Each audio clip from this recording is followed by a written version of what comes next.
Okay, recording has started. Let's go on.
What happens is cut off on. Let's see.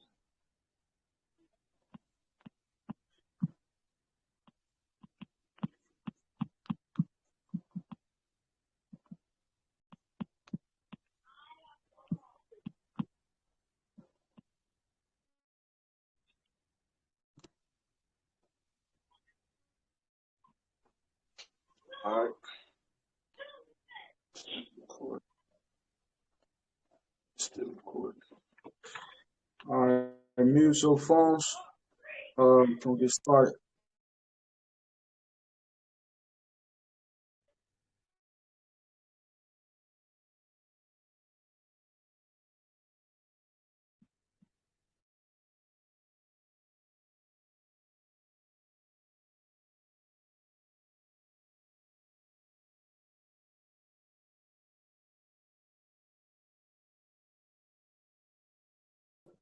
Islam. Boy, keep cutting off on me. What's going on? It said I've got a bug.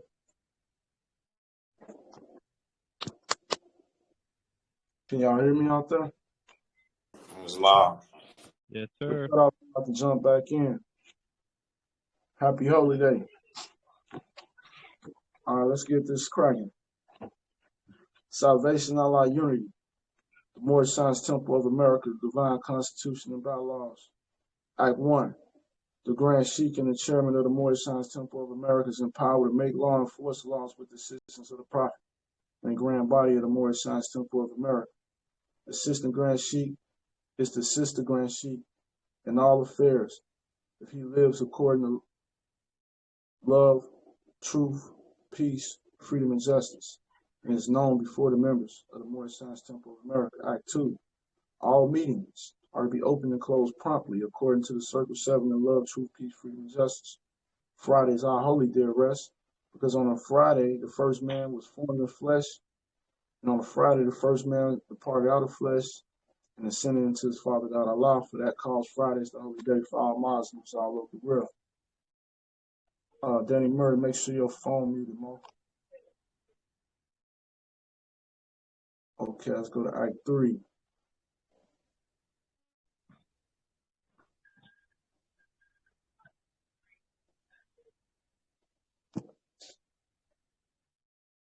Love, truth, peace, freedom, and justice must be proclaimed and practiced by all members of the Moorish Science Temple of America. No member is to put in danger or accuse falsely his brother or sister on any occasion at all that may harm his brother or sister because Allah is love. Act 4. All members must preserve these holy and divine laws, and all members must obey the laws of the government because by being a Moorish American, you are part and parcel of the government and must live life accordingly. Act 5. This organization of the Moorish Science Temple of America is not to cause any confusion or to overthrow the laws and constitution of the said government, but to obey hereby. Hey, Danny Murray, Islam, can you hear me? Danny Murray, can you hear me? Yes, can you hear me? You gotta mute your phone, man. All right, no problem.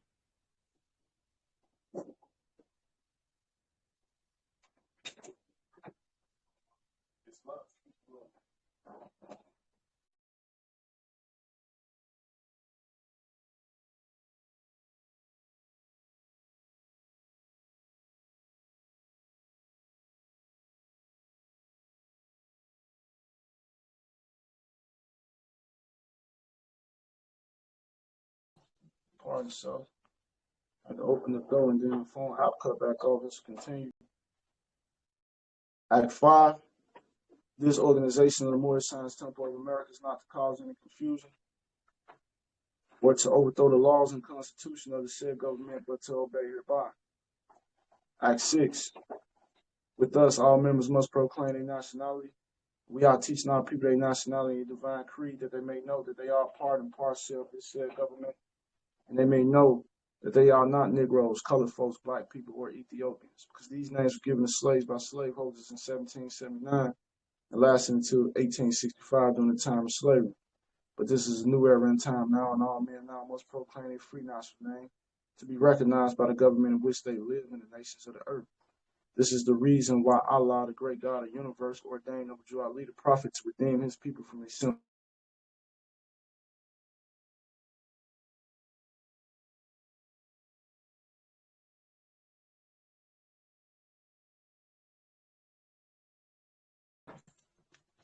Keep cutting you out. I'm going to read that again. Act 6. With us, all members must proclaim their nationality. We are teaching our people their nationality and their divine creed, that they may know that they are part and parcel of this said government, and know that they are not Negroes, colored folks, black people, or Ethiopians, because these names were given to slaves by slaveholders 1779 and lasted until 1865 during the time of slavery. But this is a new era in time now, and all men now must proclaim a free national name and be recognized by the government in which they live in the nations of the earth. This is the reason why Allah, the great God of the universe, ordained Abu Ali to redeem his people. Pardon, self. This is the reason why Allah, the great God of the universe, ordained Abu Ali, the prophet, to redeem his people from their sinful ways. The Moorish Americans are the descendants of the ancient Moabites who inhabited the northwest and southwestern shores of Africa. Act 7. All members must promptly attend their meetings and become a part and parcel of all uplifting acts of the Moorish Science Temple of America. Members must pay their dues and keep in line with all necessities of the Moorish Science Temple of America. Then you are entitled to the name of faithful. Husband, you must support your wife and children. Wife, you must obey your husband and take care of your children, look after the duties of your household. Sons and daughters must obey father and mother and be industrious and become a part of the uplifting of fallen humanity. All Moorish Americans must keep their hearts and minds pure with love and their bodies clean with water. This divine covenant is from your holy prophet, Abu Ali, through the guidance of his father, God Allah. Islam.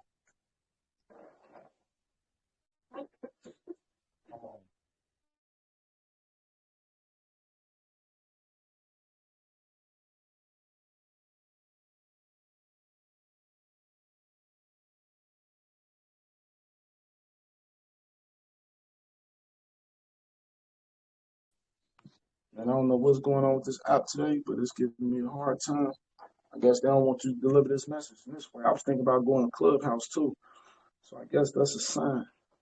But I'm going to go into the Moorish literature, Islam, with the warnings before we go into today's lesson.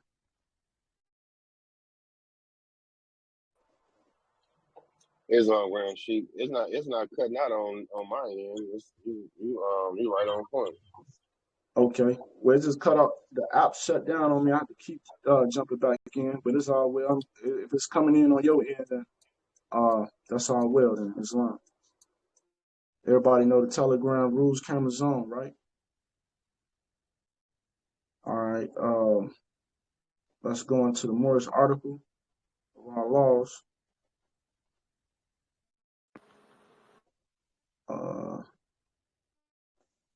Article 8, Prophet warns all Muslims, governors ordered to read proclamation in each meeting. Friday, January 15, 1929. I hereby inform all members that they must end all radical, agitating speeches while at work in their homes or on the streets. We are for peace and not destruction. Stop flashing your cards at Europeans. It causes confusion. Remember, your card is for your salvation. Failure to obey these orders will be of severe consequence. We are for love, truth, peace, freedom. And when these principles are violated, then justice must take its course. Any member or group of members who hold malicious feelings toward the temple of the prophet or violate the divine covenant of the Moorish movement will receive their reward from Allah for their unjust deeds. All true Moors will and must obey the laws laid down to them by their prophet. If they lose confidence in their prophet, they should turn in their card and butt, cease wearing their turban and fez, and return to the state where I, the prophet, found you. This is a holy and divine movement founded by the prophet Noble Drew Ali. And if the prophet is not right, the temple is not right. The prophet, therefore, is sending out the divine plea to all Moorish Americans that they do their part in protecting their prophet and their temple. This is an everlasting movement founded by the prophet through the will of Allah to redeem his people from their sinful ways. Noble Drew Ali. Islam.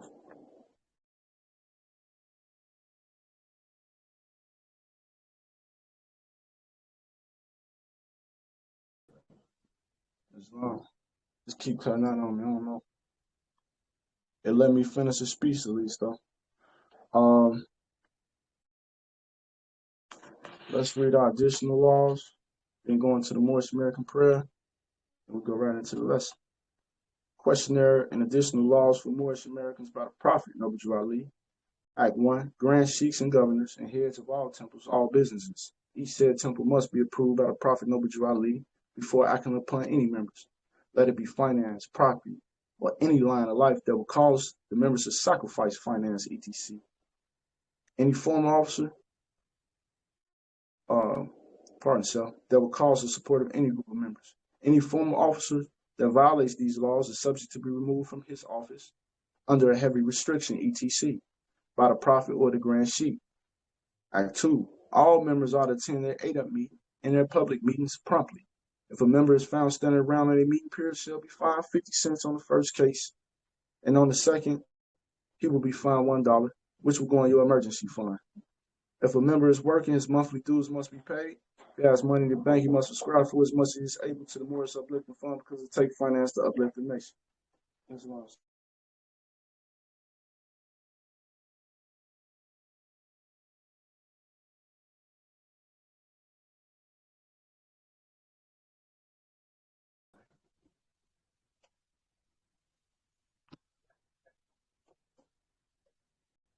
You're gonna struggle with this today, but I ain't letting me stop it. Let's see about the time. I got it on my phone. I don't know what's going on. They really don't want us here today. Because I got some fire to deliver. I'm finna set some souls on fire today. They must already know, Mo. I'm heated, Mo. This Jim Crowism got me on something today. I'm on one. Oh yeah, we finna start a campaign.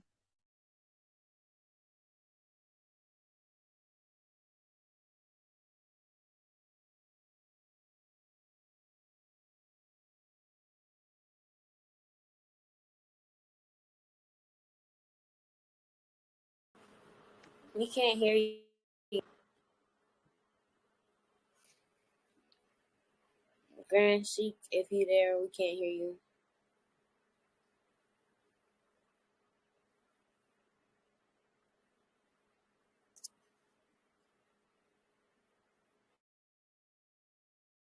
I put it on a computer and I go from there. I'm working on the phone. All right. Act 3. It is the lawful and divine duty of every good member, if he is able in finance, to aid men saving this nation. And if he does not, he is an enemy to the cause of uplifting his own people. And justice must catch you. Let it be he or she, according to love, truth, peace, freedom, and justice. As I have the power invested in my hands, and I will have to enforce the law in order to save the nation. Act 4. All members, while up making a public speech, must not use any assertion against the American flag or speak radically against the church or any member of any organized group, because we are to teach love, truth, peace, freedom, and justice. Act 5. All members must promptly attend their meetings and send their children to Sunday school, and a teacher must confirm himself to the questionnaire and let every member exercise his 5 senses who is able to do so, because out from Sunday school comes the guidance of the nation. Act 6 and Act 7 is in conjunction with the Moorish Science Temple of America, Divine Constitution, and Bylaws, Islam. Will we all rise for the reading of the Moorish American prayer? Islam. Face the east. Heels touching.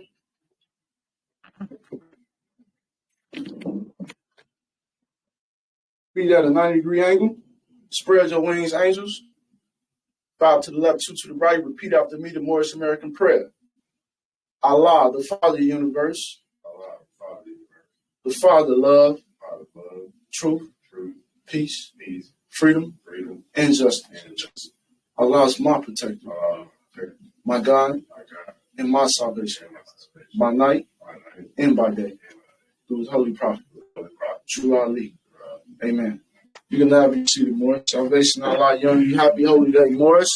Happy holy day, Morris. I don't care what you're going through in life. Find a reason to be happy. Islam, ain't nobody make you happy because Allah made you. Who made you? Allah. So who can make you angry? Who can make you anything, Mo? That's only, nobody has the power of Allah do it over you. So happy holy day. Happy Venus Day. Happy Annual. Happy holy day. This is a holy day. All days are holy. But this is our holy day of rest. So I want to rise and give perfect praise to Allah, Moses. Let's give a praise to Allah for all he has done. Good, bad, and ugly. I was just on the phone with Moses. I was telling Moses.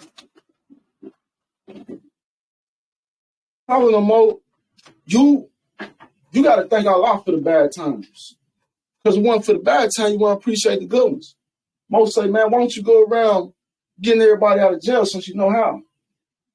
I say, because I can't undo what Allah did. Allah put people through something. He put through you a life lesson. He put me through it. Ain't no excuse for nobody to be ignorant in 2023. Now, before the YouTube, we could say, okay, it was an excuse. You ain't had access to certain information. I got out of jail in 2013. I didn't know anything. But when I got out, guess what? I made a choice to educate myself. I had to do my time just like everybody else had to do their time. Mo. I had to sit in them cells and learn my lessons and go through the lessons I caused on myself, no matter if it was an artificial crime or not.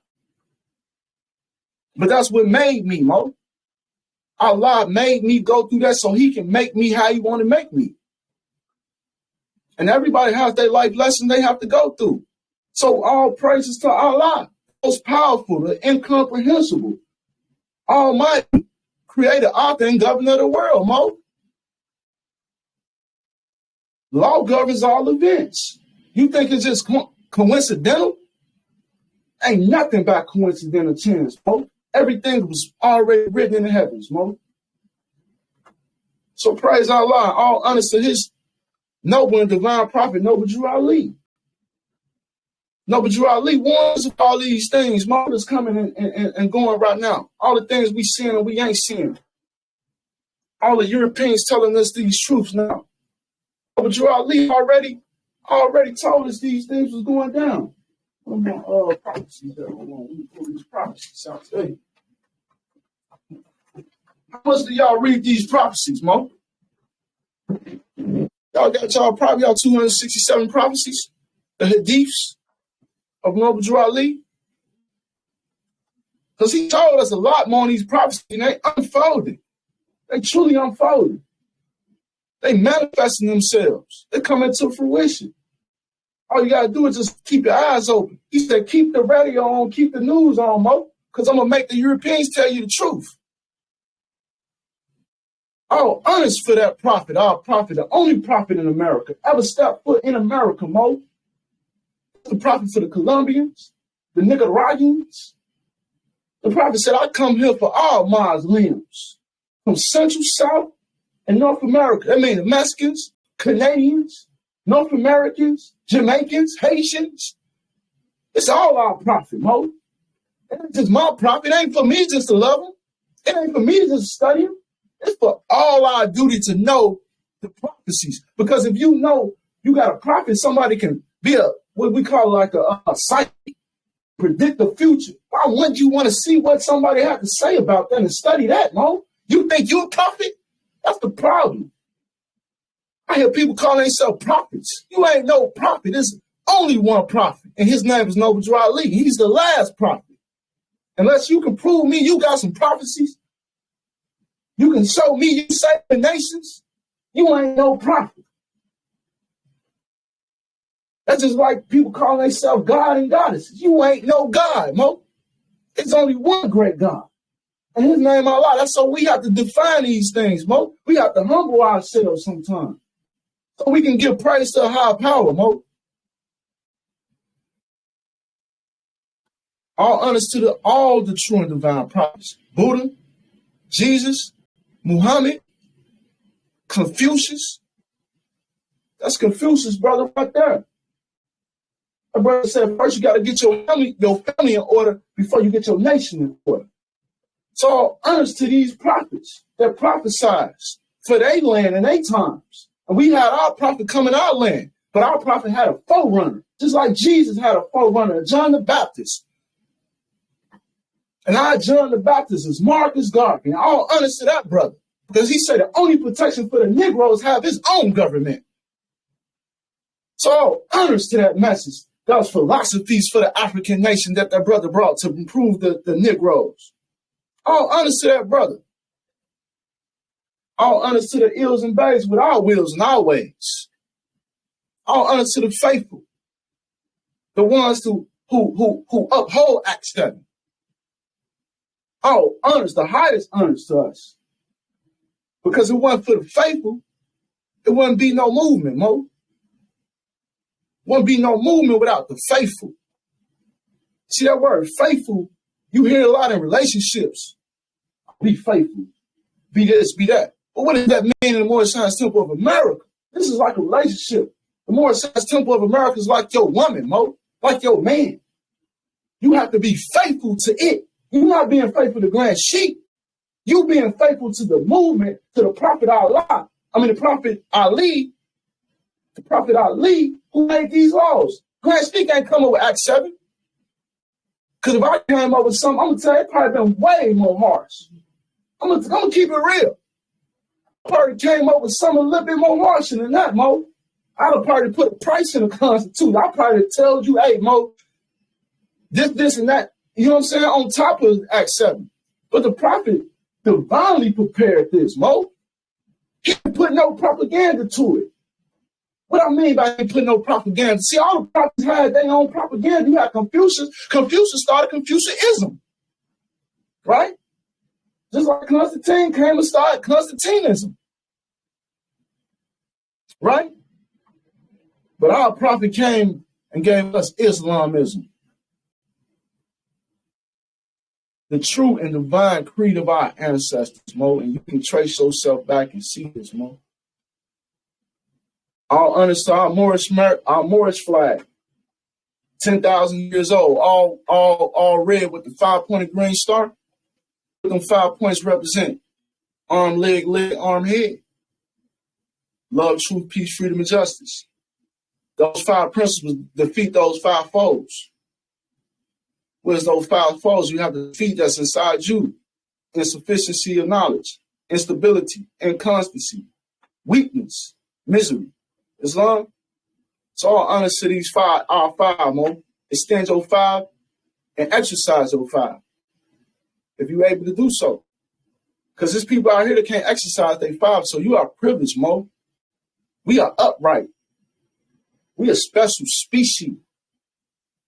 A crocodile got a spinal cord just as straight as ours, but yet we can stand upright at a 90-degree angle. You ever notice how you can stand up at a 90-degree angle? What is a 90-degree angle? That's completion. It's the number 9. How many times 9 going 360? 90 going 364 times. Let me get into the numerology more. I'll get into it. As long, but all honest to these things, all honest to our American flag,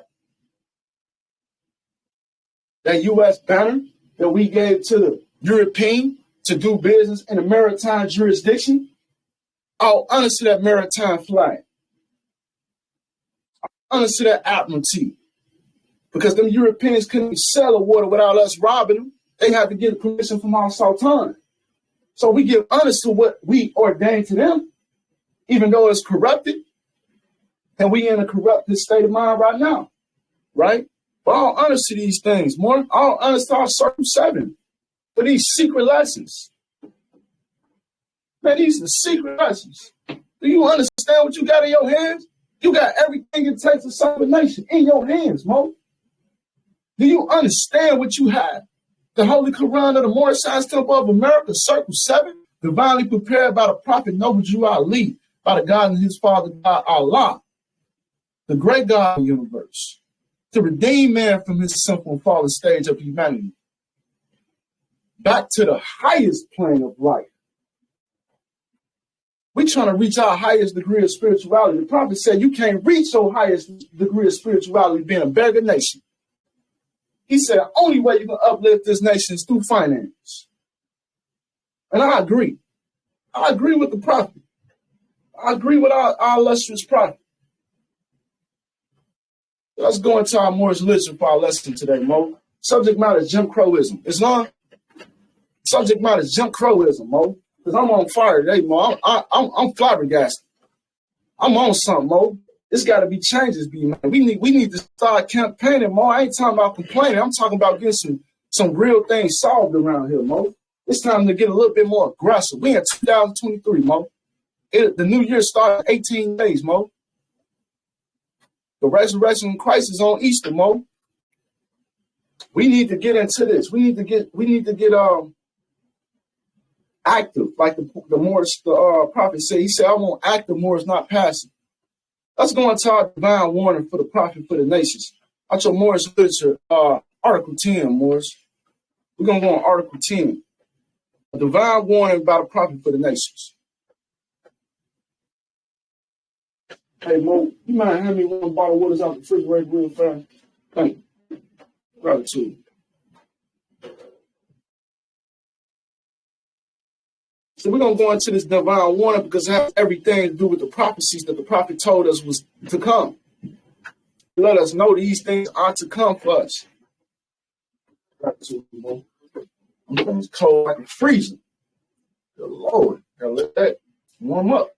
I can't drink cold water like that. Oh, it's too cold. All right. Divine warning about a prophet for the nations. Now listen to the prophet words, very particular. Read it along with you so you can grasp this, Mo, because if you miss it and I get it, it don't do nothing for you. It's going to do something for me, though. I done read this at least 100 times, Mo, and I still go and study this line for line, Mo, because I miss something every time. See, that's how you know this is an everlasting gospel, because it never ends, Mo. You would never know everything this man said. You would never have him all the way figure out because he represents something that's incomprehensible, Mo. So his message is like this. It's like his message is on top of messages. You understand? All right, let's get into it, Mo. The citizens are free national governments according to their national constitution are all of one family bearing one free national name. Those who fail to recognize the free national name of their constitutional government are classed as undesirables. Look that word up, Mo. Undesirables. That's very important to know. That's what you class. Class. Remember we talked about the classes in citizenship? You will be classed as an undesirable. You understand what I'm saying? That's legally. That's something that means it's not descendable. You're not a descendant of something. That means that you don't have no inheritance. You don't have no ancestors. You don't have nobody who left you nothing behind. You don't have no rights. You're not from the human family. That's what an undesirable means in law. Continue reading. And are subject to all inferior names and abuses and mistreatments that the citizens care to bestow upon them. So if you ain't no citizen, then the citizens have the right to change your name and abuse you, Mo. They actually have a right, because by you not honoring your ancestors, you violate your holy covenant. You violate trust law.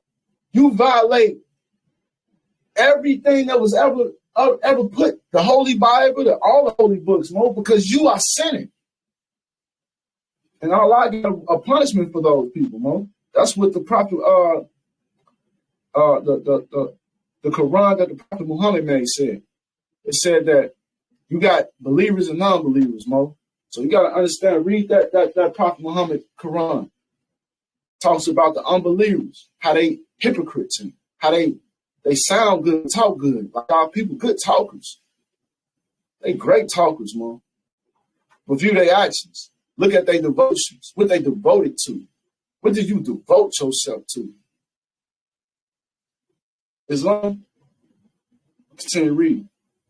And it is a sin for any group of people to violate the national constitutional laws of a free national government and cling to the names and the principles that allude to slavery. So it ain't just about us changing our name.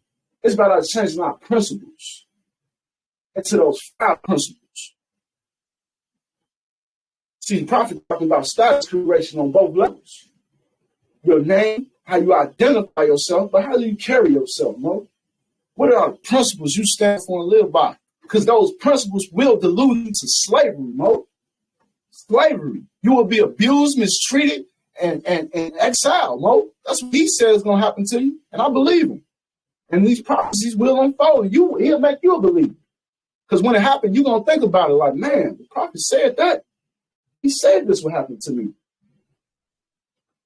Continue reading.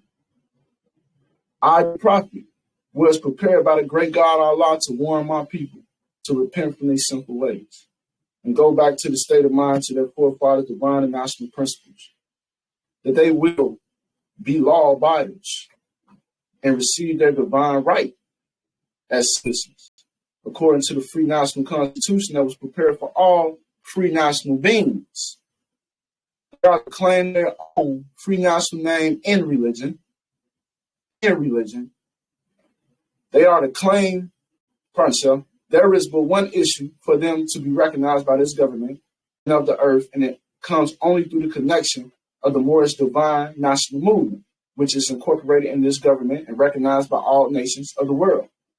And through it, they and their children can receive their divine rights unmolested by other citizens, that they can cast a free national ballot at the polls under the free national constitution of the state's government and not under a granted privilege, as has been an existing condition for many generations. Woo! That's a handful right there, Mo. I don't think that went over y'all head, Mo. Because the topic is Jim Crowism. But what is Jim Crowism? What exactly is Jim? Who knows who is Jim Crow? For one, who is Jim Crow? And why do we name these laws, really Christian black codes, as the Jim Crow? I had to do some homework on this, Mo. So Jim Crow is a made-up figure. It's a figure that somebody made when they painted their face, called the black face, and made fun of us, Mo. Made fun of how we dress. Because we were shabby. We was dirty during the time before the Civil War. Our people was poor. And it was poor-minded. Why you think we had our people fighting in this European war that you call Civil War? Because first of all, a Civil War is between two people of the same nation. It was not a Civil War. It was not a Civil War. It was a war between two different jurisdictions, two governments. You had the North Masons and the South Masons. And they funded both sides of the war. And then after the war, they came in and cleaned up the spoils of the war. And they started what they call the Reconstruction period, Mo. That's when they burned our books. They burned the books, Mo. So you would never get this knowledge, Mo. They don't want you to have this. They still don't. That's why I say I don't have no sympathy more for anybody who's not following these instructions. Because at one point in time, we couldn't even get this. And now we have it and don't even want it, Mo. The prophet said this. He said that they can cast a free national ballot at the polls under the free national constitution of the state's government and not under a granted privilege that has been the existing condition for many generations. So the prophet told us what happened before him. For many generations, our people was looking for privileges to vote. This is what Jim Crowism is all about. It's about them making their own laws for their own citizens and our people volunteering to be a part of that. They want to vote to that. They want to call themselves Mississippi residents. They want to call themselves U.S. citizens. They so proud to be black. Right? They disappoint you. That's what the prophet is describing before him to happen. That led to conditions he see, because Jim Crowism was going on during the prophet days in the 20s. That's when Jim Crowism was going down, and the prophet was going out here preaching to these people about this. And they wasn't listening. And now we're here 100 years later, and it's repeating itself. I'm going to continue reading. You who doubt whether I, the prophet, and my principles are right for the redemption of my people, go to those that know law. Gave you instructions. He said, go to those that know law in the city hall and among the officials in your government. Since that's your government, go to them and ask them then. And ask them on an intelligent tone, and they were glad to render you a favorable reply. For they are glad to see me bring you out of darkness into light. So if you doubt his principles, you doubt these constitutional principles of the prophet, just go to somebody that knows some law, Mo. Not no internet more. Go to the government officials in your government. Since you think this government ain't got the right principles, go to your government then. Because ain't no in-betweens. See, you either with them or you with us, Mo. Ain't no more gray areas. Everybody want to play the double Dutch game. And, you know what I'm saying? 1 foot in, 1 foot out, Mo. You got to be 10 toes down, Mo. And if you ain't 10 toes down, go to your government and ask them then. Go to somebody that knows something, Mo. And ask them on an intelligent tone. That means know what you're talking about. And they'll gladly give you a favorable reply, Mo. They'll let you know, yeah, prophet knows you are right. All his principles are correct. And how do I know that? Because they made House Resolutions 0930, Moorish American Awareness Month, just last year. Then 10 years ago, what did they do? House Resolution 0686, House Resolution 1203 in Georgia. They told us, the European government told us, we are not Negro, black, and colored. Your prophet came and gave you the warning. That government told you that, Mo. Not no pastors, not no Muslims, not no Muslims. You understand what that means? That means we not wrong, Lord. You finally found the right organization. I done traveled through 4 or 5 organizations, Mo. We finally found the right one. And we think this is BS. We did it. This is the real one this time. I'm continue reading. The prophet said this: money doesn't make the man. It is the free national standards and power that make man in a nation. The wealth of all national governments. Gold and silver and commerce belong to the citizens alone. And without the national citizenship by name and principles, you have no true wealth. And I hereby calling on all true citizens that stand for a national free government and the enforcement of the Constitution to help me in my great missionary work, because I need all support from all true American citizens of the United States of America. Help me to save my people who have fallen from the constitutional laws of the government. I am dependent on your support to get them back to the constitutional fold again. That they will learn to love instead of hate and will live according to love, truth, peace, freedom, and justice. Support our free national constitution of the United States of America. Islam.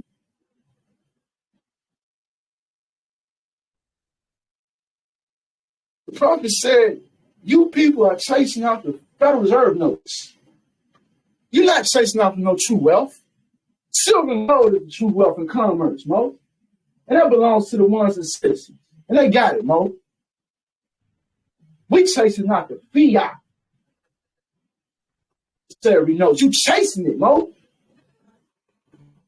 This is like that little meme when they have that dollar on the string and they be like, gotta be faster than that. That's what you gotta, that's what they plan on you, Mo. You gotta be quicker than what you're doing, Mo. We chasing it. How are we chasing it? We sacrificing energy for it, Mo. We haven't learned the commerce game. We still work for money, Mo. We still pay rent and mortgages. We still own no land. We still don't know the power of education to get us ahead in life financially. Education gets you ahead in life financially. So we in generational poverty. We chasing after a fantasy, Mo. The American dollar is a fantasy. It's a figment of imagination. It's non-redeemable. And that's why this system has crashed. Because the other nations figured that out. Don't type in your YouTube the Bretton Woods Agreement and President Nixon. 1971, the other nations claimed they already wanted their money. They said, wait a minute, where's the gold at? Where's the redemption at? It's supposed to be redemption. These Federal Reserve notes are supposed to be traded in for silver and gold. But they defaulted on that. More, they've been bankrupt. It's about a monetary reset. We the monetary system, Mo. This paper they print out, Mo. Let me see if I got some paper currency on it. This paper, Mo, this is nothing. This is not money, Mo. Find the word money on it. It'll be yours, Mo. You can have it. You can find the word money on it. You can have it, Mo. Huh? Take one too. You can take one too, Mo. Show me with the word money on that. You can have it, Mo.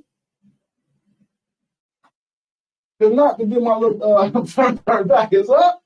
You can't find it, Mo. It's up. It's up. Can I get it? It's up. It's up.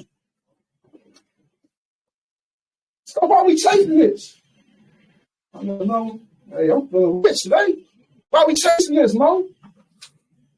I ain't gonna lie. You get a lot of that fee out of your hair. It feel good now. I done had some, what we call dookie knots. What you call bank rolls. It feel good, Mo. You got a pocket full of money that's bulging, right? It's a figment of imagination, Mo. We build our self-esteem upon this. We build our value upon this. Something that has no value. But yet, we need it in the system that we in. Because we can't be self-reliant yet. So we have to trade the way they say we have to trade, right? How are we going to get our assets without this? Finance. The prophet said finance. It takes finance to raise the nation. He didn't say Federal Reserve notes to raise the nation. He said finance. That's credit, Mo. You finance a car. You finance a house. You finance the land. The prophet said finance, not Federal Reserve notes, Mo. I'm just reading. Because the prophet said that the silver and gold and commerce, but then he said he needed help. The prophet came to us for help.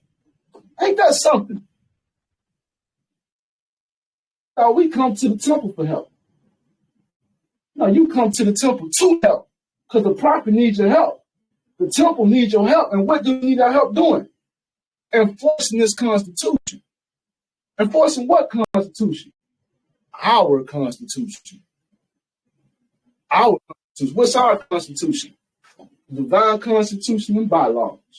These have to be enforced. This has to be enforced, Mo. This is the Constitution. This is the free national constitution for all free national beings. The U.S. Constitution is not our Constitution. By enforcing this Constitution, you automatically enforce that Constitution. Because this Constitution stands on principles of love, truth, peace, freedom, and justice. So if you want to be free, you want love, you want truth, you want justice, then of course you will hold them to their Constitution. But of course you got to hold yourself accountable. First, we got to fix ourselves, man. We got to overcome this lower self, this devil energy in us. We got to defeat Goliath. Then we can be King David. But until we defeat this devil inside of us, Mo, don't talk nothing about what the European doing to us. And it's us doing this to us. Us not honoring Act 7, Mo. Don't talk about no problems with me and you ain't following that divine constitution by laws, Mo. How? What you got to complain about? Are you doing your part? So that's how you got to look at our people, Mo.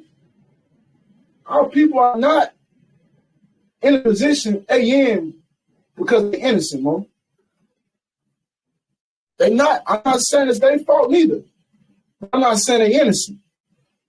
What am I saying again? I'm saying everybody got a choice. Everybody got an option. The Holy Bible says this. Many y'all called, but few are chosen, Mo.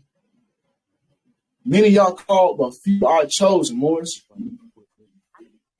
So how do we get this calling and they ain't get it? We make the choice and they didn't make the choice. We got different age ranges. We got a sister. We got brothers. We got all walks of life. We got East Coast, West Coast, Midwest, down South. But yet we still come together. We still find ourselves like-minded. We still found the same message. We still had this feeling inside of us that something wasn't right. And that's why we're here, because we all felt like something was not right. And we want to do something about it. So don't forget that mention. Don't forget what brought you here. Because Noble Belief found you. You didn't find this. Man, I was looking all over. I couldn't find it. But until I start fixing myself, I start being ignorant and start seeking some knowledge, start looking for some truth. Allah found me. Noble Ali found me. Found me in a state of mind where I was lost in darkness and brought me out of the darkness into this marvelous light. I'm going to continue reading. The prophet said this, Morris. I love my people. He said, I love my people. And I desire for their unity in mind back to their own free national and divine standard, because day by day, they have been violating the national and constitutional laws of their government by claiming names and principles that are unconstitutional. Now, hold on. The prophet said day by day, but he talking about back in the days. He talking about 1920, Mo. He said back in 1920, day by day, these people was violating their national constitutional laws of their government by claiming names and principles that are unconstitutional. I'm going to continue reading on that one. He said, if Italians, Greeks, English, Chinese, Japanese, Turks, and Arabians, he named 7 nations, are forced to proclaim a free national name and religion before the constitutional government of the United States of America, it is no more right, it is no more than right that the law should be enforced upon all other American citizens alike.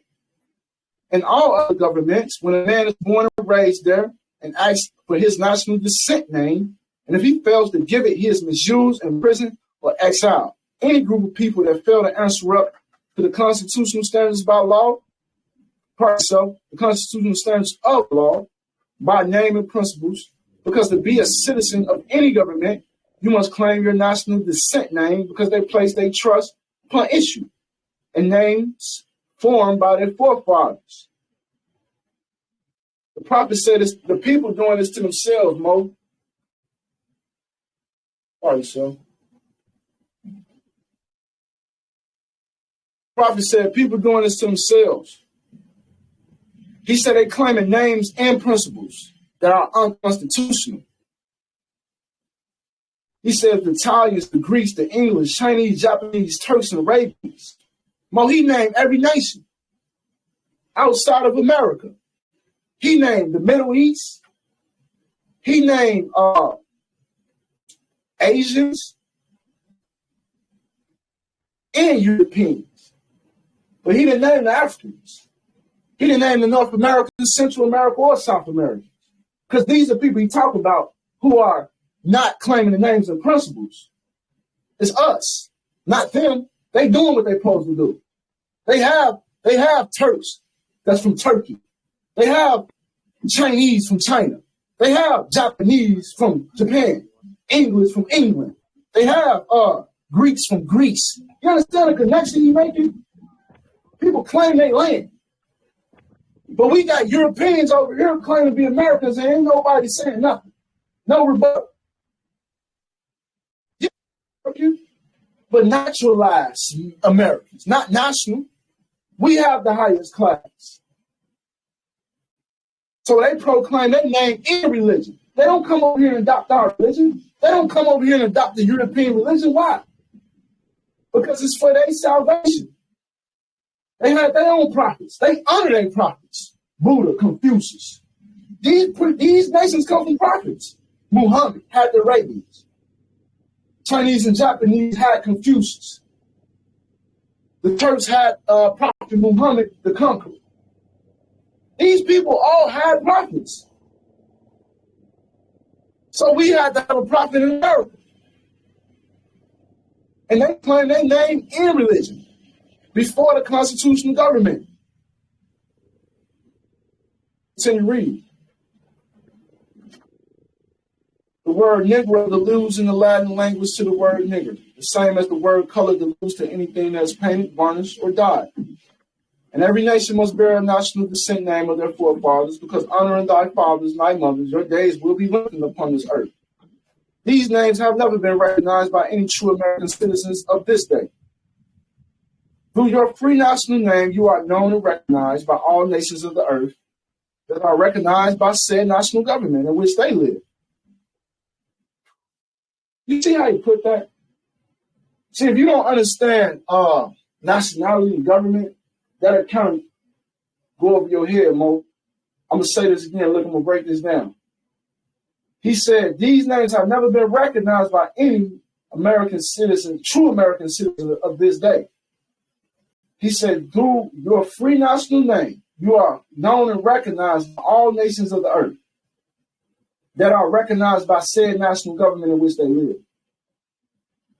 So he's saying, listen to this, all the governments of the earth have to be recognized by a national government. This goes on. I don't care what federal government around the world, it has to be recognized. Recognize me? Let's look in the Black's Law Dictionary. Can I get a volunteer to read them over? Let's look at the term recognize, Mo. I think these words is just going and one ear out the other, Mo. I don't see understanding nobody else. I'm looking Telegram land. Anybody understand what recognize mean? Acknowledge. Acknowledge. Acknowledge how? You almost hot. You lukewarm. Acknowledge how? Waiting. Give me a second. Islam. Islam. I would say like recognize as a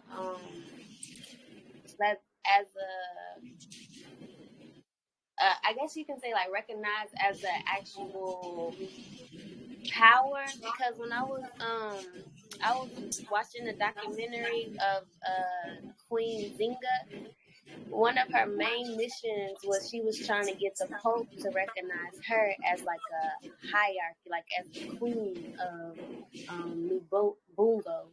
Like she wanted that recognition. Like, and I saw it's interesting that you bring that up because I thought that was very interesting. I'm like, why does she need his recognition? You know, to acknowledge her as a queen, and she knows she a queen.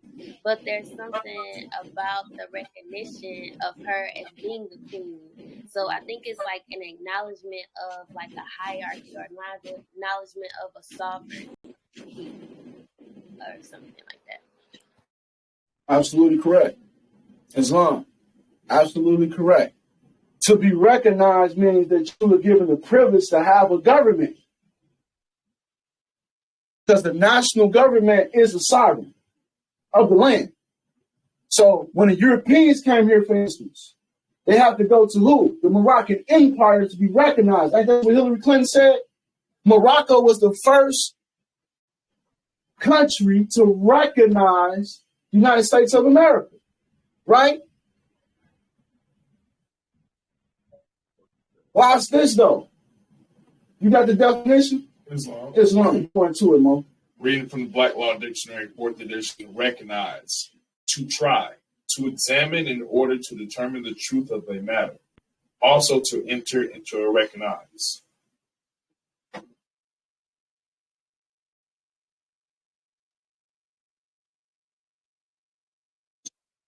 That's all you got. Let me see that.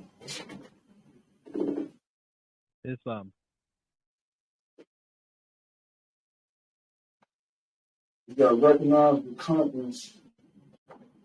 There's not a lot right there now. I said also enter into a reconnaissance. So what is a reconnaissance? Read the reconnaissance, Mo. It says to enter into a reconnaissance. So recon is coming out of Black Law Dictionary, 4th editions. An obligation. Obligation. Entered into before a court or magistrate duly authorized for that purpose. Duly authorized. Whereby that recognizer acknowledges that he will do some act required by law, which he is specified therein. The act. The recognizer. Islam. Continue reading. The act of recognizing is performed by the recognizers, accenting the words of the magistrate and acknowledging himself to be indebted to a certain party in a specific amount to be paid. Indebted to a certain party has authority. So they came to the Sultan who had the authority, had the jurisdiction. Our government, the national governments have the jurisdiction, authority over the land. So they come into the land. Why? To be recognized. So they go into debt. What you mean they go into debt? They have to pay taxes to the national government to have permission to do business on their land. That's what this colony is about. You can't set up no colony more unless you go to the national government. So even in that movie, the example you gave, Artisha, that's where the queen made her mistake. She was looking for recognition of the European. And she didn't know herself. She didn't know she was the sovereign. She was the national government. See how many generations it's been going on? See over there in Africa, they call themselves Ethiopians, more. The prophet said we are not Ethiopians. Generations and centuries, more. This problem ain't just started overnight. You're going to get recognition from the Pope, the same thing the Masons do. Who do they pledge their allegiance to? So why would you go in debt to somebody who's your colonizer?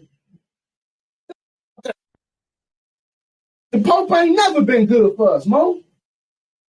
Look on Netflix on the history of the popes. The Borgias ain't never been nothing good to us, Mo. They make us worship a homosexual picture called Jesus. A homosexual nephew. I mean, the nephew of the Pope was the homosexual. They paint a picture of this man. See, that's the problem. Our people looking for recognition. I'm going to start my government and go to the United Nations and get recognition. Well, you don't need no recognition from the European. Did the prophet go get any recognition? No. But they make house resolutions about him. Because he understands his position. See, understanding who you are means that you know your class. Why do I need your permission and you owe me? See, the national debt is the national. That means they owe the nationals.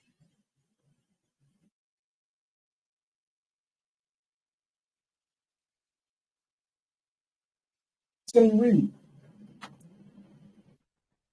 read? To be paid if he fails to perform this requisite act. An obligation undertaken by a person, generally a defendant in a criminal case, to appear in a court on a particular day or to keep the peace. It runs to the court and it may not require a bond. In this case, it's called personal record. How do you pronounce it? Reconnaissance. So reconnaissance bond. So it's talking about a reconnaissance bond on that. We can close that up, Mo. Appreciate you. So we got the definition we was looking for. To go to somebody to get authority and be in debt to that authority as the recognizer. So it's a trust created, right? So a recognizer is a grantor, a trustor, right? A governor, right? These are people who has the authority to grant you something. So they grant you permission to do business on a land as a federal government. So they allow you to use the crops, right? But you have to have a treaty that outlines what you can do and can't do. And you can't step outside that treaty because you're stepping outside your recognition. We didn't recognize you to do all that, what you're doing. So you're not allowed. Recognition means allow. Who allowed you to do this? So let's read this line again. The prophet said this: through your free national name, you are known and recognized by all nations of the earth that are recognized by the said national government in which they live. So you understand why he's saying recognize so much in that sentence? And how he's telling you that you recognize just by claiming the Moorish Science Temple of America. This is the free national name, not the Ellen Bay. No. We're talking about governments that recognize you. The free national name is the Moorish Science Temple of America, not the Ellen Bay. It's a lot of Ellen Bays out here, more. They're part of the temple. They're not recognized unless you come through the prophet. That's what he's telling you. They would not recognize you without just reading a speech. They would not recognize this movement without I, the prophet, being head. So what does that mean? If you ain't got the prophet up front at the head of this movement, they not honoring that. Yes. They ain't trying to hear that. You dishonoring the very man who came on these shores, who was divinely prepared by Allah. Who do you think you are? That Ali means more than all that, more. He came to return us our flag. Oh, they knocking me out today, man. That's not the word on this, it's still. It just closed. Wait a minute, it just closed it without closing. Y'all seen that? Woo-wee. They on me. They on me today, bro. I know why. They know I'm an active more. I'm going to do something. Man. That's what they know. They play with these apps. But this is what it means to be recognized, Mo. When you proclaim, I'm a faithful member, look up the word citizen for me, Mo. Because we got to know what a member means. See, it's something about being a faithful member. See, you can say I'm a Moorish American, all that want. They're going to say, well, where's your government? Where's your membership? Who are you a citizen of? Who issued you this nationality card? Who gave you permission to do what you're doing? See, that's what this means. To be a faithful member means to be a citizen. You ain't just a member like this some type of social group. You just applied for citizenship.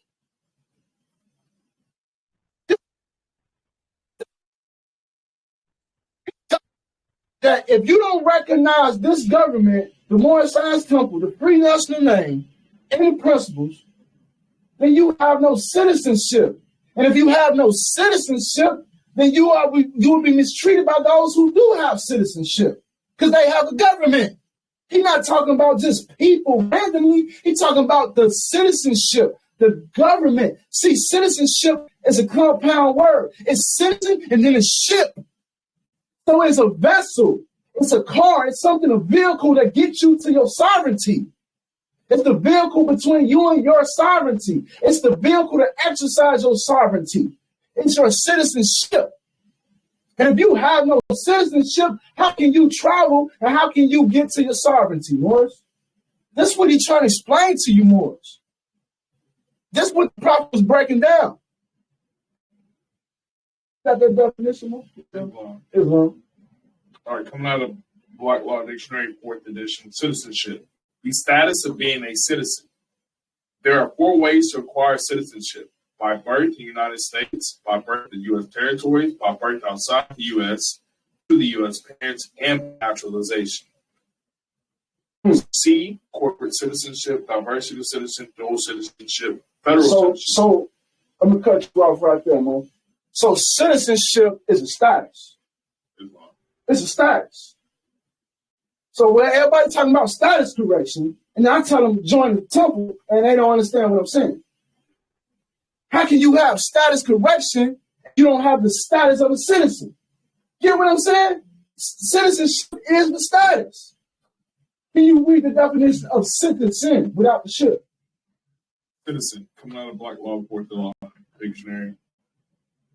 One who is under the Constitution and laws of the United States or of a particular state is a member of the political community. Is a member of the political community. So if you're not a part of the United States of America, but you're a member of a political community, you are a citizen.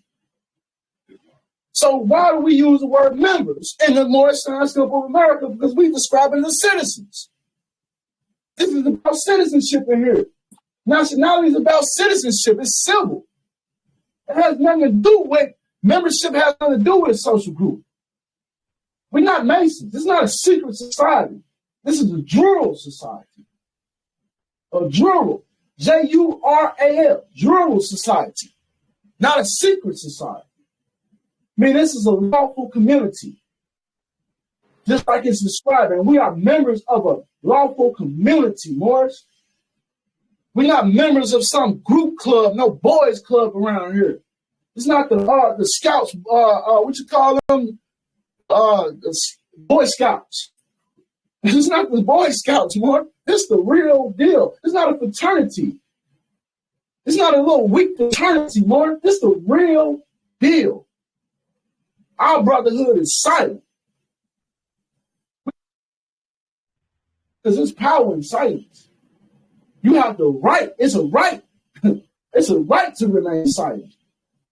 Because anything you say can and will be used against you, more. And that's what this is about. Stand and doing the right things as a citizen. And that's why people are being misused, imprisoned, and exiled. Because they're not citizens. And what do you mean they're not citizens, more? The Dred Scott case said that nobody from African descent can ever be a citizen of the United States. That's what they went to Civil War over, Mo. And people fought the Southerners for this, Mo. And when we talk about the Southerners, we're talking about the European South. We're not talking about our own. We're talking about the Southern government. Our people fought to be citizens of something they never should have fought for.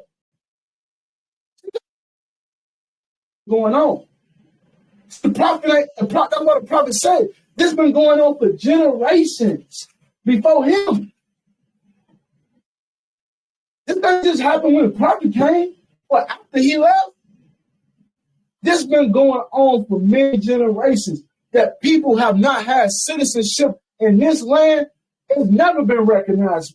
Since 1492, we had no citizenship here, Mo. You imagine hundreds of years of these Europeans looking at us like they don't even have no citizenship. What do you do? That's just like saying a woman, she ain't got no man. What do you expect a man to do? You a single woman and all these single women, you a single man, you just look. What you gonna do? You gonna claim one of them.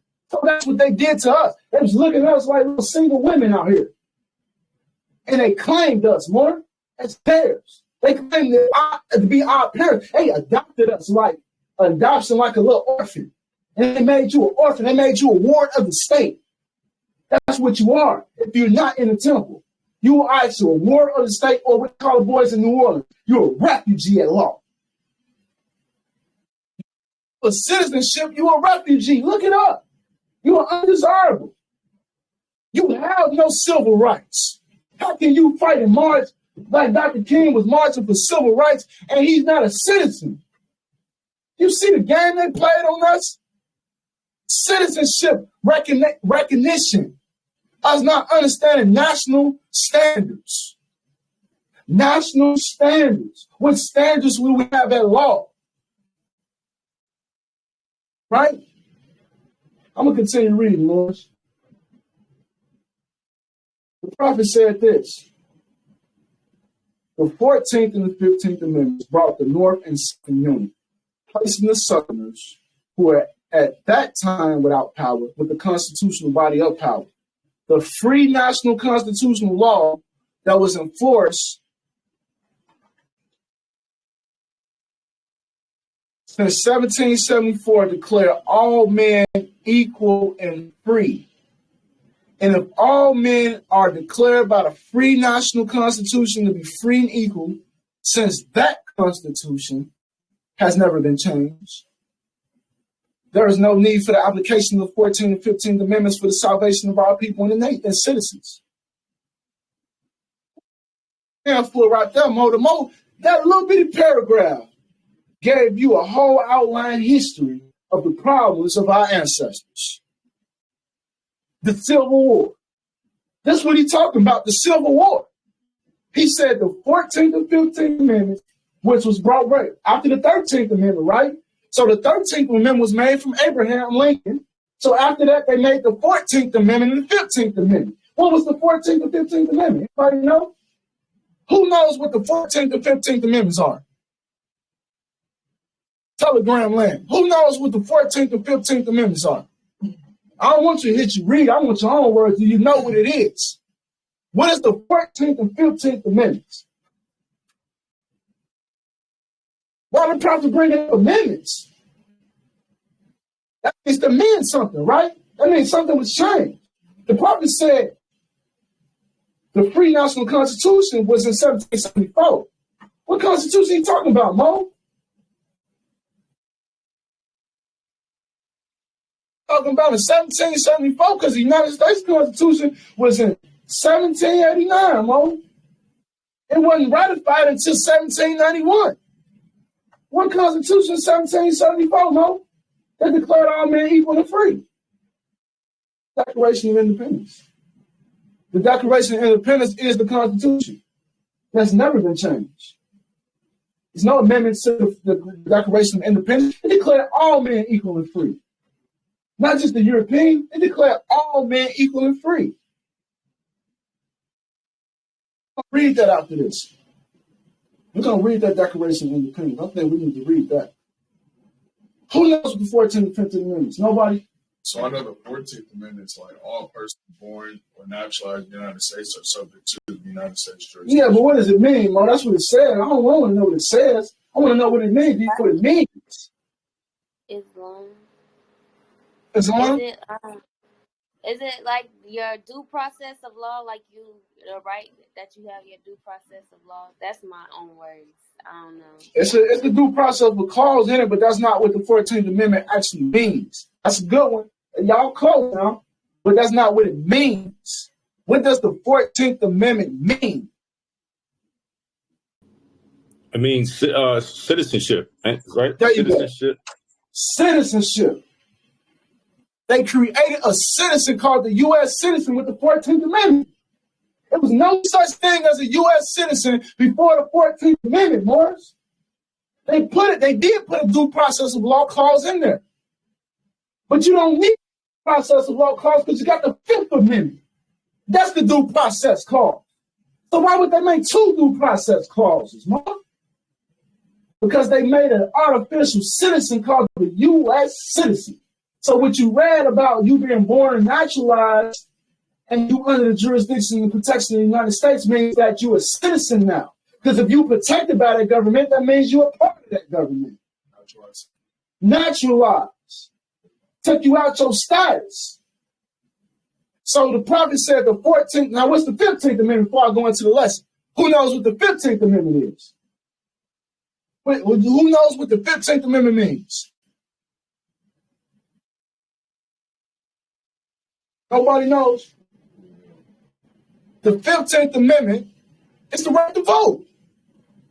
That's the right to vote. They didn't have no right to vote until they got the 15th amendment. Wasn't no voting in the European system, and you ain't European? You mean overall, all citizens? Yep. They already had, in the Constitution, it's already outlined how the voting system goes through the electoral college. Our people never had a right to vote with them. Never in history we had a right to vote, Morris. That's why they had to create a 15th amendment. That was the prohibition. The illegal alcohol. Then they revoked the 16th Amendment because it was going nuts out here. You had Al Capone them getting rich off that because they created a black market. But that's another lesson. We're going to talk about the 14th and 15th Amendment, the right to vote. Because we talk, what subject matter? Jim Crowism.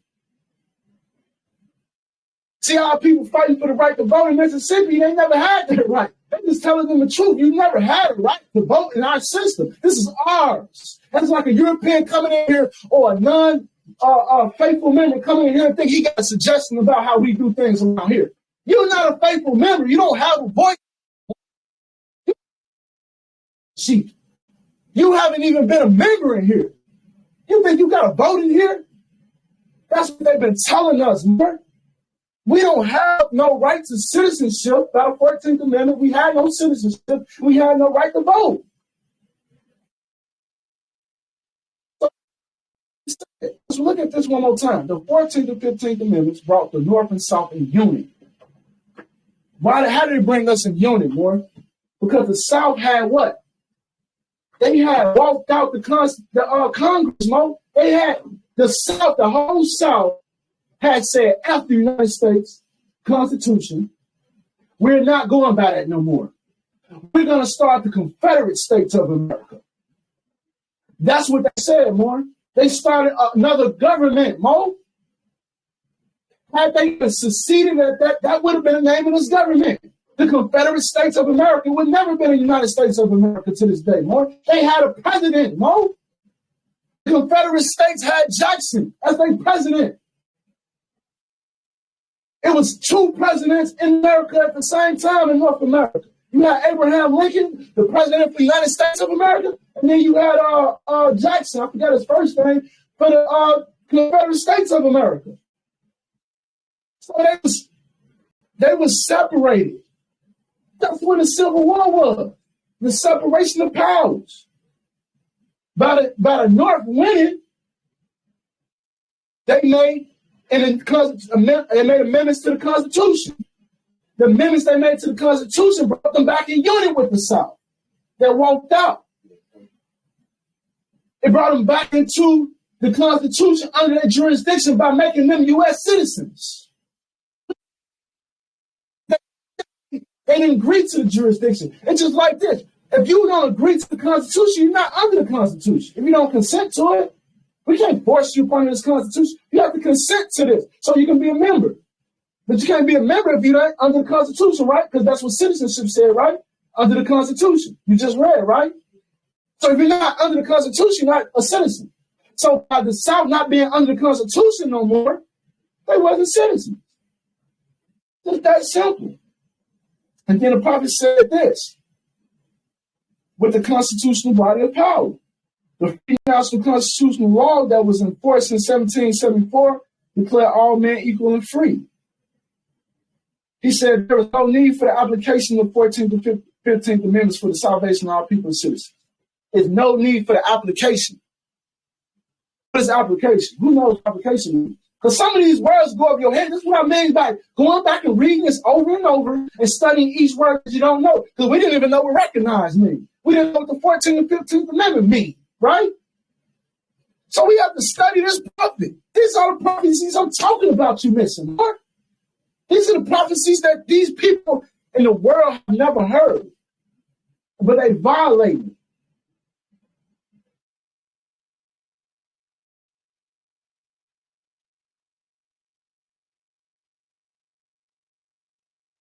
All right, so somebody outside, one of the new members. On these one more to go open and go for it.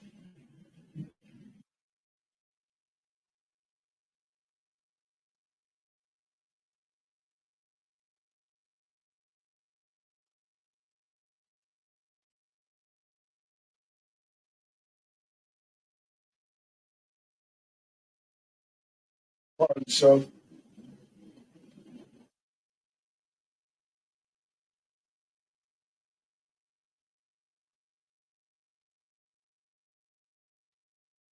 that's what he's talking about, Morris. The application. Who knows what application means? In law. That's when we go into Black's Law. You mind reading more? One.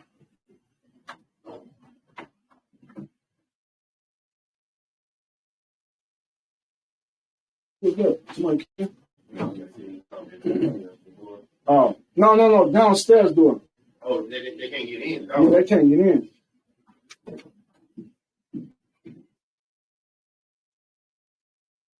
Application. A putting to place before preferring a request or petition to or before a person. The act of making a request for something. A petition. The use or deposition made of a thing. A bringing together in order to a certain some relation or establish some connection. As the application of a rule or principle to a case or a fact. An appeal or petition, especially as written or presented. Hold on, Mo. Read that last line you read just before this. An appeal or petition. No, the last line before that. A bringing together in order to certain some relation or establish some connection.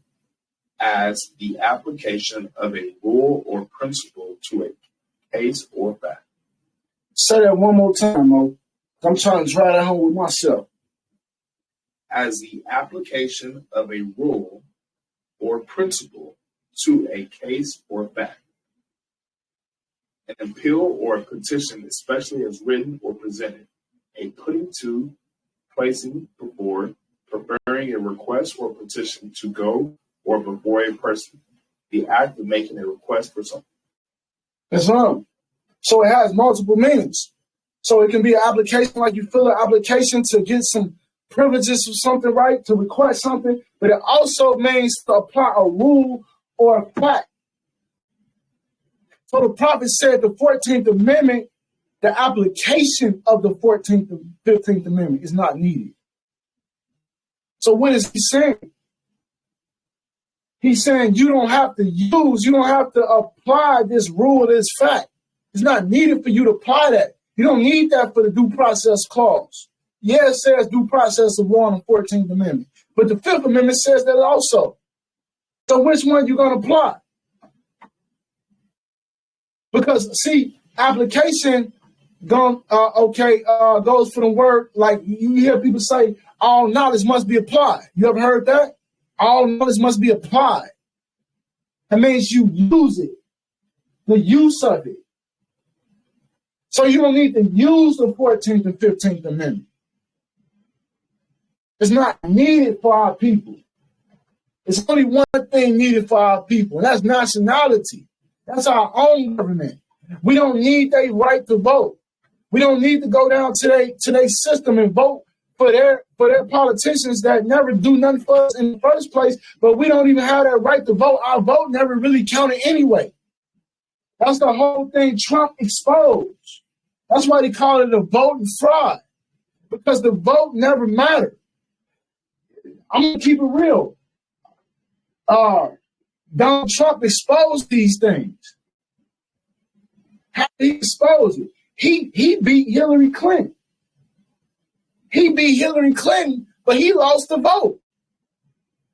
He lost that vote by 200 votes, Morris. He lost that vote by 200 votes when he first got in president oath. But why? Because that was the population vote.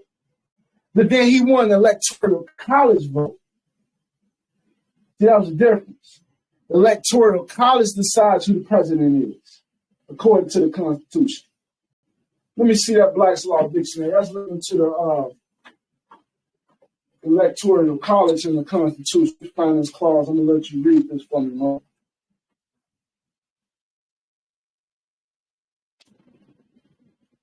Islam, so you back there? Islam. Welcome. All right. Let's go into what the Lord Electoral College dealing with, man. Okay. This is Article 2, right? I want you to read Article 2, Clause 3 right here, man. Now, this is how the voting system works in North America with the United States of America, Morris. Article 2, Clause 3. The electors shall meet in their respective states and vote by ballot for two persons of whom one or least shall not be inhabited of the same state with themselves. And there shall make a list of all the persons voted for in the party itself and of the number of votes for each, which list they shall sign and certify and transmit sealed to the seat of the government of the United States, directed to the President of the Senate. The President of the Senate shall, in the presence of the Senate and House of Representatives, open all certificates, and the vote shall be counted. The person having the greatest number of votes shall be the President. If such number be a majority of the whole number of electors appointed, and if there be more than one who have such majority. Wait, hold on. Can I stop you on that one line? I need you to repeat that one line because you just said something prolific. The person having the greatest number of votes shall be the president.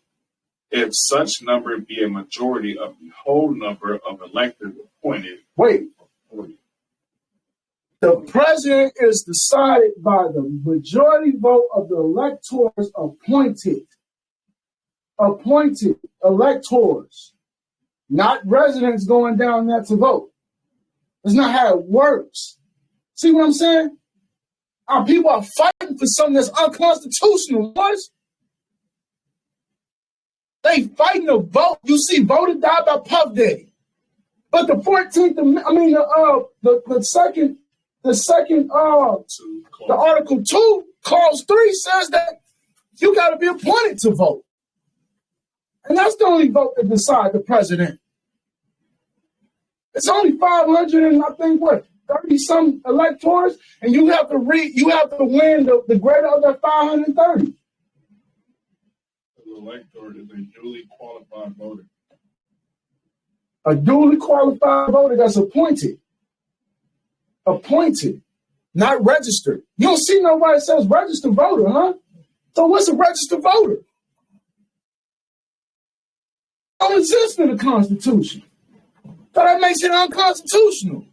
There's no such thing as a registered voter. See, the election coming up this year, you're going to see all the ignorant. All of a sudden want to get political. All of a sudden want to enforce their rights. Do they vote? Right? They teach you this. You got to enforce your right to vote. Well, what if your vote don't even count in the first place? You was never even meant to vote for these people. What if that? You ever thought of that one? You're not even meant to vote, more. Your vote never counted. I voted for Obama. I thought my vote counted then. It didn't. It really didn't. When I read that Constitution, after I got out the penitentiary, I said it didn't. Because I voted for Obama before I went to the penitentiary and still went to the penitentiary on the color law. The flawed conditions in our people. But our people, we claim we ain't got enough votes to solve this problem. It's because See, you let these celebrities get political, and these celebrities don't know no law. And these celebrities go out and say, well, the reason why we ain't changing that is we ain't voting. That's not the reason why, Morris. That's not the salvation for our people is voting for their system and voting for the best slave master. That's the old plantation trick. The old plantation, you know what Willie Lynch them did? Came in a plantation and restructured slavery to make people think they have a choice. They came to the plantation and said, look, we're going to let you choose from now on between the best of your masters. Matter of fact, this is how they put it. They came in and said, y'all not slaves no more. They said, y'all not slaves no more. But they said, y'all free to leave the plantation. Matter of fact, he said, but if you leave the plantation, then you're going to get kidnapped by another slave holder. He said, so it's best for you to stay on the plantation. So our people thought about that, like, yeah, that makes sense. It's best to stay on the plantation, right? Then he said, well, since you're on the plantation, we're going to pay you double the wages. And he said, we're gonna let you work shorter hours. And our people, and he said, we even give you days off. You're going to get a day off or two. And our people got excited, like, oh yeah, we got some power. Now things change. Then he said, on top of that, I'm going to let you, but he said on top of that, we're going to let, say Mr. Smith was the slave owner. We're going to let Mr. Smith manage the plantation since he have management experience. Right? So the people say, okay, yeah, that makes sense. He know how to run the whole operation. So they volunteered for slavery after that. See, this is the 13th Amendment breakdown about voluntary servitude is illegal.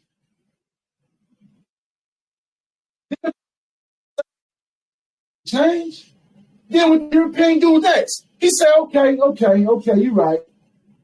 Let's make a voting system. Since you don't like Mr. Smith, we're gonna bring in Mr. Thomas over here. And we're gonna let Mr. Thomas say what he can bring to the table, and we're gonna let Mr. Smith say what he can bring to the table. And Mr. Thomas said something different than Mr. Smith. So they said, hey, we want Mr. Thomas now. So Mr. Thomas came in as the manager of the plantation, and what did he do? Put them under the same thing they was just under. And then they spoke out about it. They made him look like the problem. Then they say, okay, since you speaking up about it, you don't like the system, you making it bad for everybody else. We all free here. And now you got to get whipped because you going against the grain. So if anybody had a thought to be different, they punish you for being different. Because everybody else is volunteering for this. Why are you not volunteering? This is what the Willie Lynch syndrome was, Morris. Modern day Willie Lynch syndrome is still in the right to vote. Our people going down to this right to vote for these politicians that making all these promises that never fulfilled them. No politician kept their promise, not even Obama. He promised us a change, man. Obama promised us a change. Obama promised a change that he never fulfilled. Donald Trump, George Bush, they all made promises they never fulfilled. But let one of us don't keep our word, right? Our people have our head for that, right? Never let that guy down. Oh, Mo, you lied to us back 10 years ago, right? But these Europeans and politicians lie to them every day, and they know it and still believe they lie. There's something going on in the brains of our people.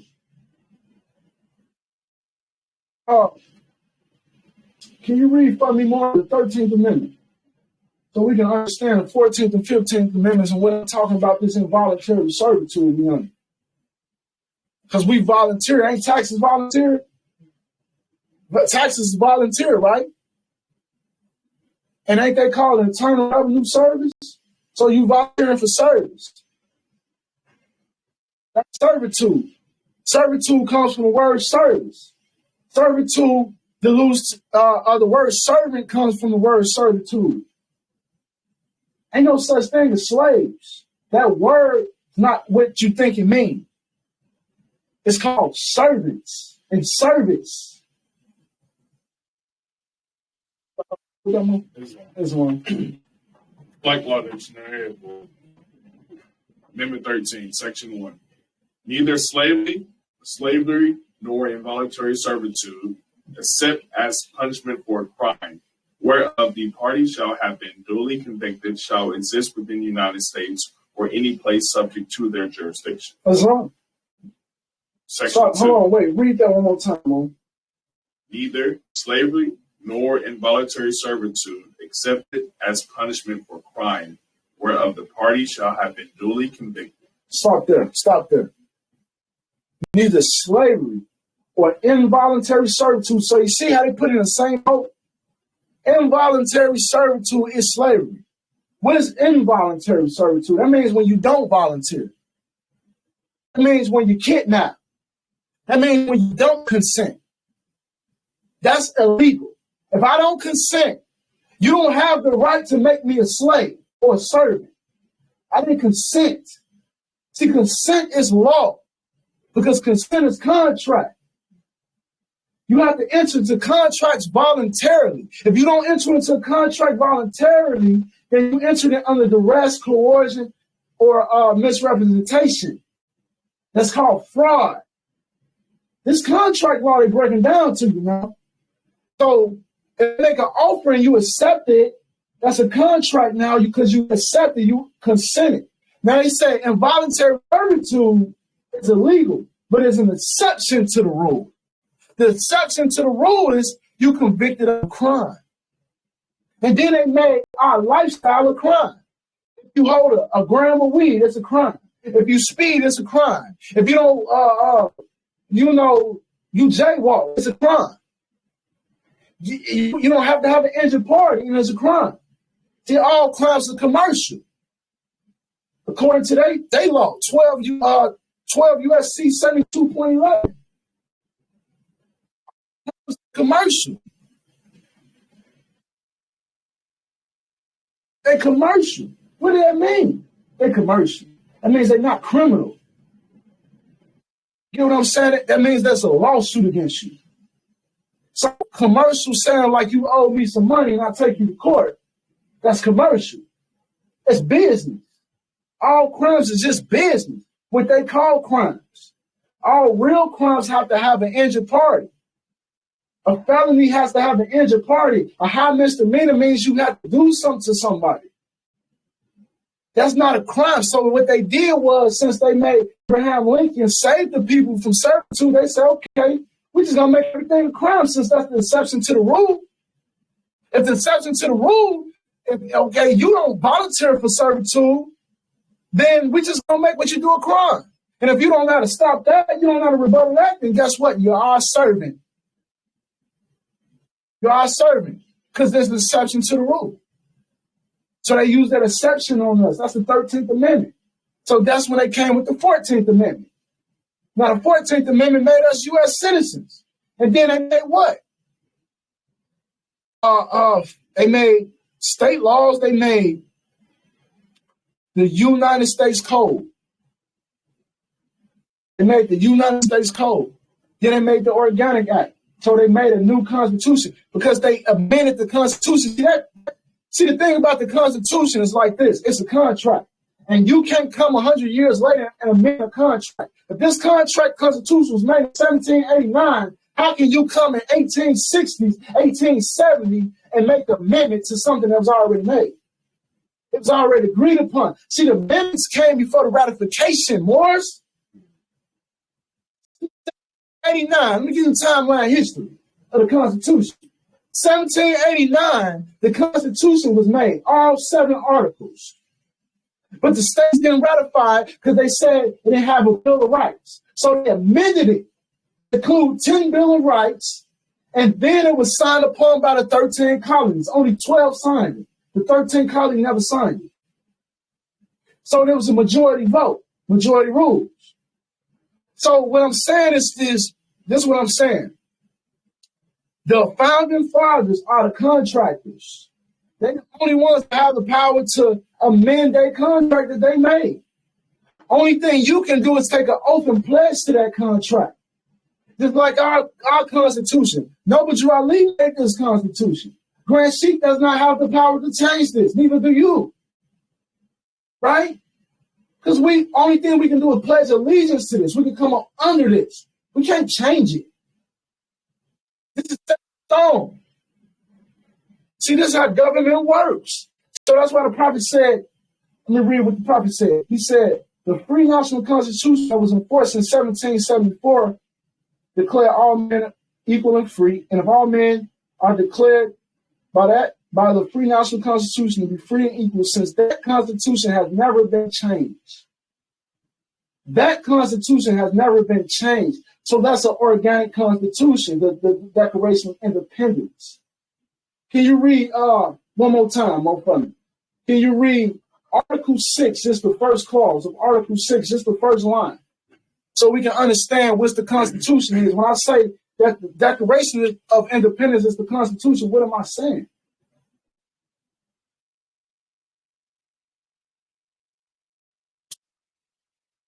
Article 5. Article 6.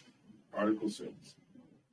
All debts contracted under contract and engagements entered into before the adoption of this Constitution before the adoption of the Constitution shall be as valid against the United States. Shall be.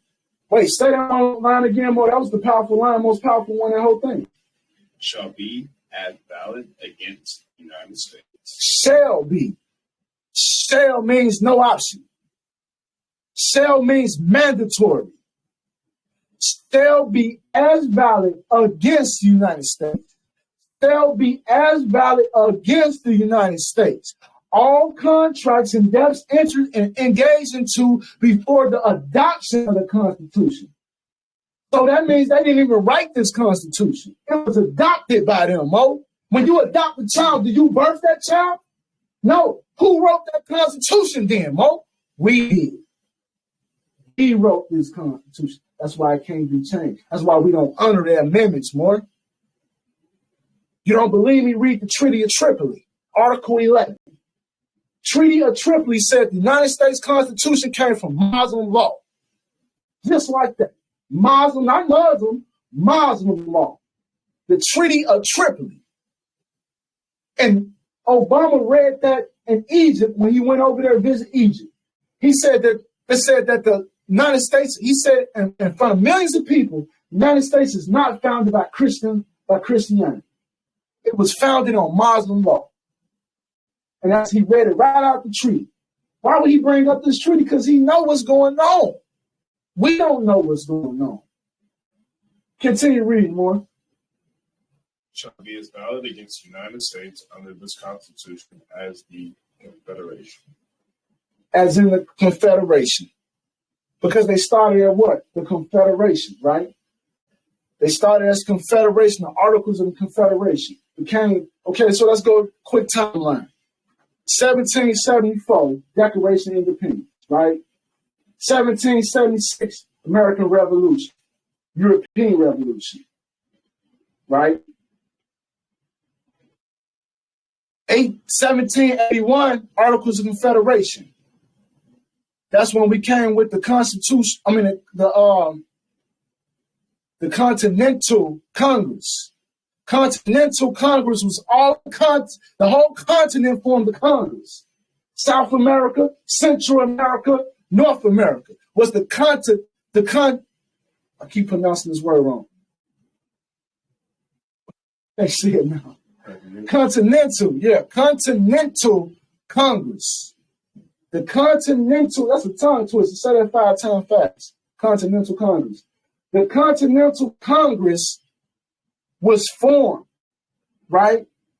So that was under the Articles of Confederation. Then you had 1787, they signed a Treaty of Peace and Friendship with the Sultan. he recognized them as a nation. So then they was able to form a constitution. Because the Articles of Confederation was nothing but an Articles of Incorporation.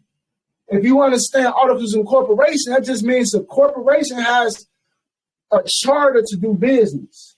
They don't have like you start an LLC, you register with the Secretary of State, they have you fill out an Articles of Incorporation. That's the first thing you have to do to establish yourself to be recognized by that state.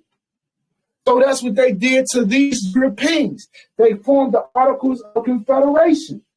And then they had to come to the Moors to get permission in 1787 to form the United States of America.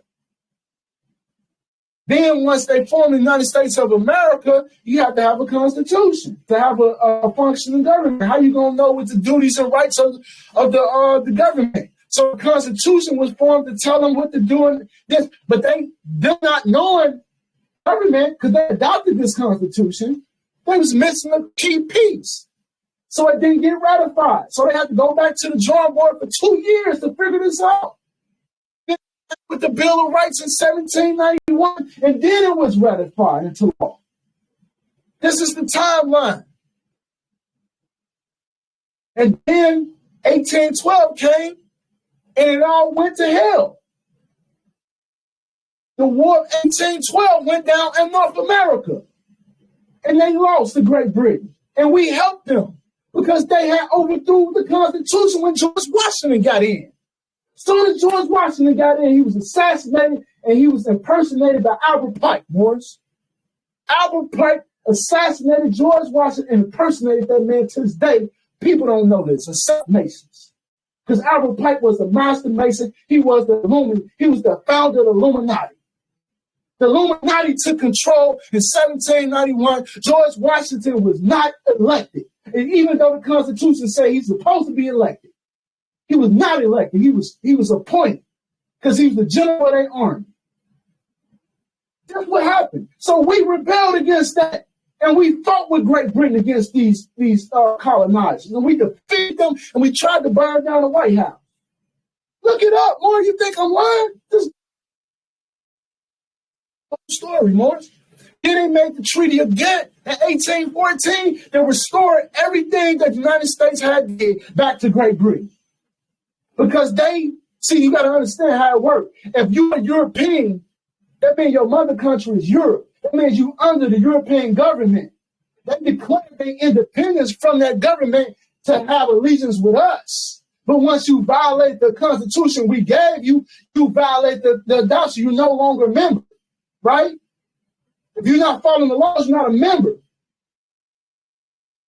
So they had to return back to their mother country, boys. That's how the United States is so-called owned by Great Britain to this day.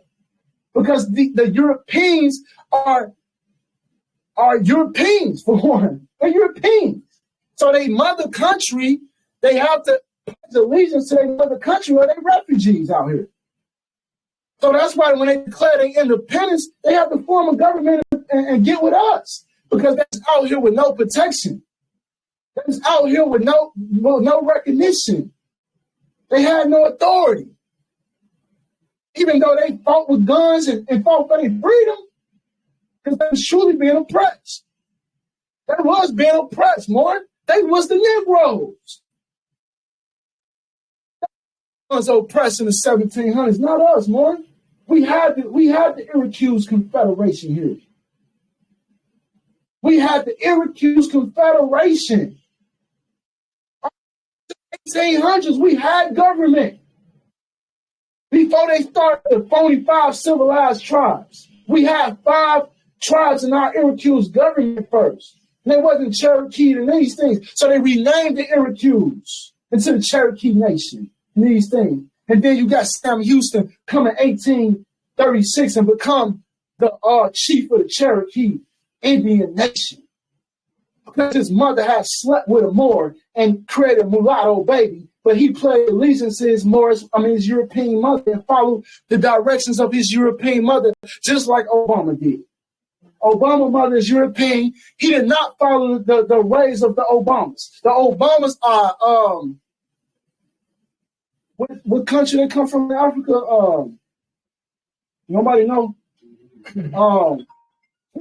Kenya. Obamas are Kenyans. They are Kenyans, more. He didn't follow none of the Kenyan government duties and obligations. He followed after his mother.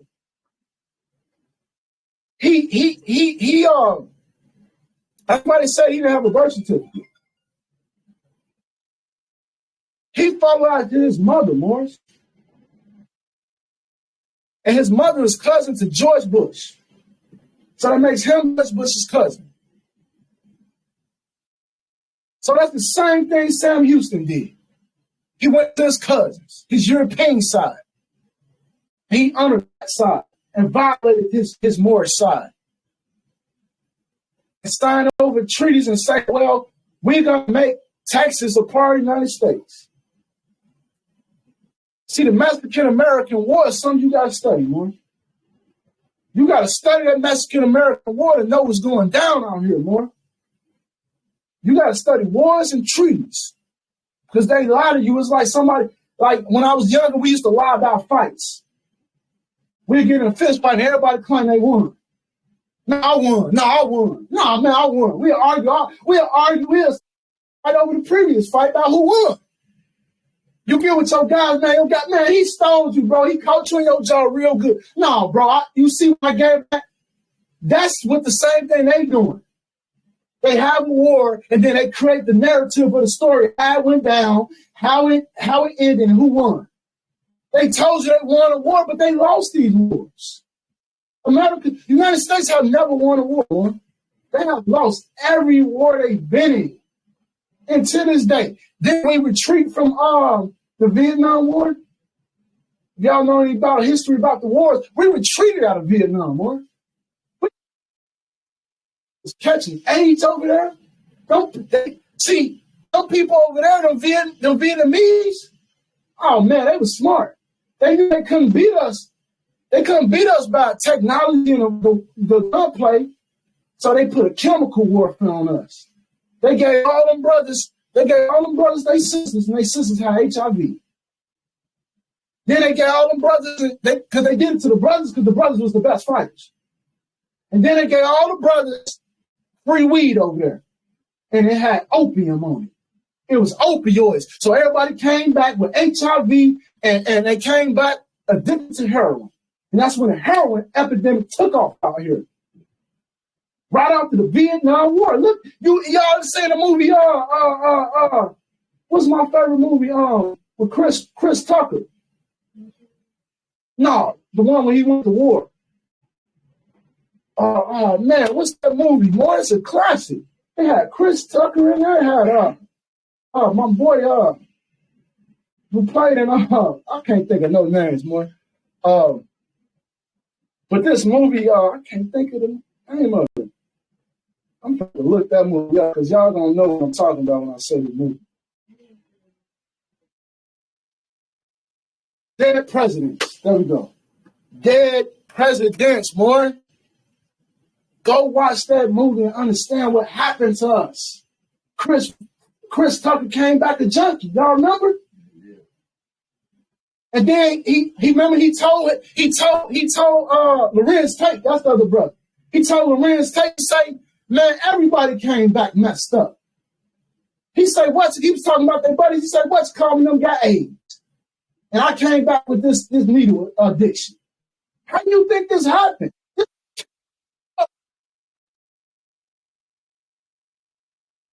So the U.S. adopted that same chemical warfare. They call it MK Ultra. Y'all ever heard of MK Ultra?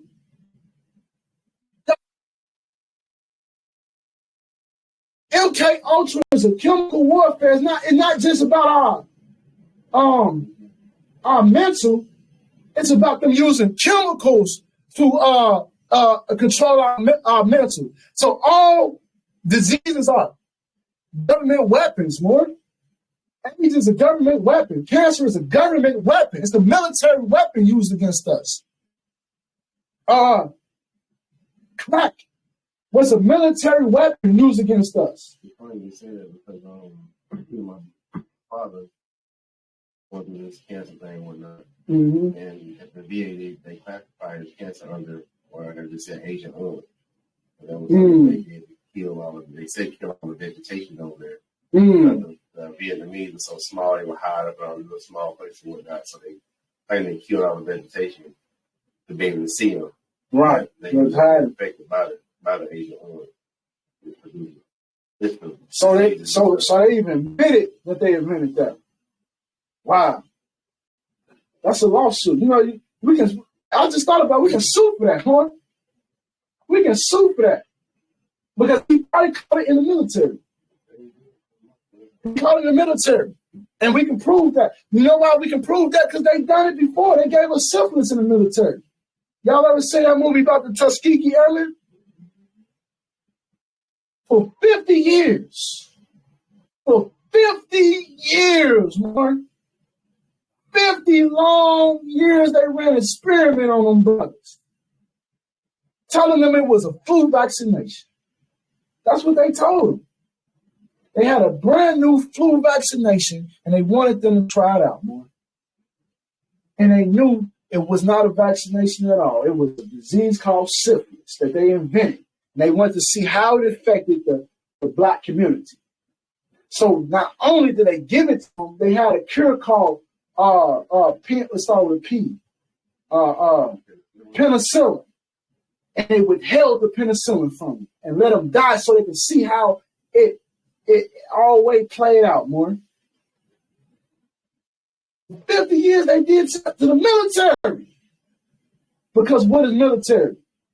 What's behind military? Service. And where does service come from? Servitude. And what is illegal? Involuntary servitude.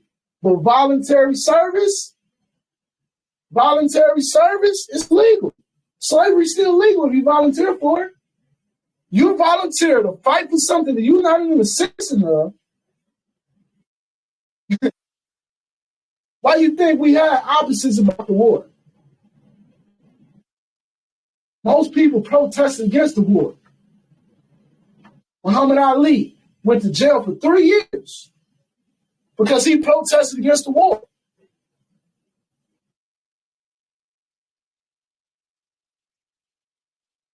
He stood up against the war. He said, well, I'm going to go over there and fight my brothers, some people I don't even know, never seen, and the people right here in America, North America, are doing all these evil things to me.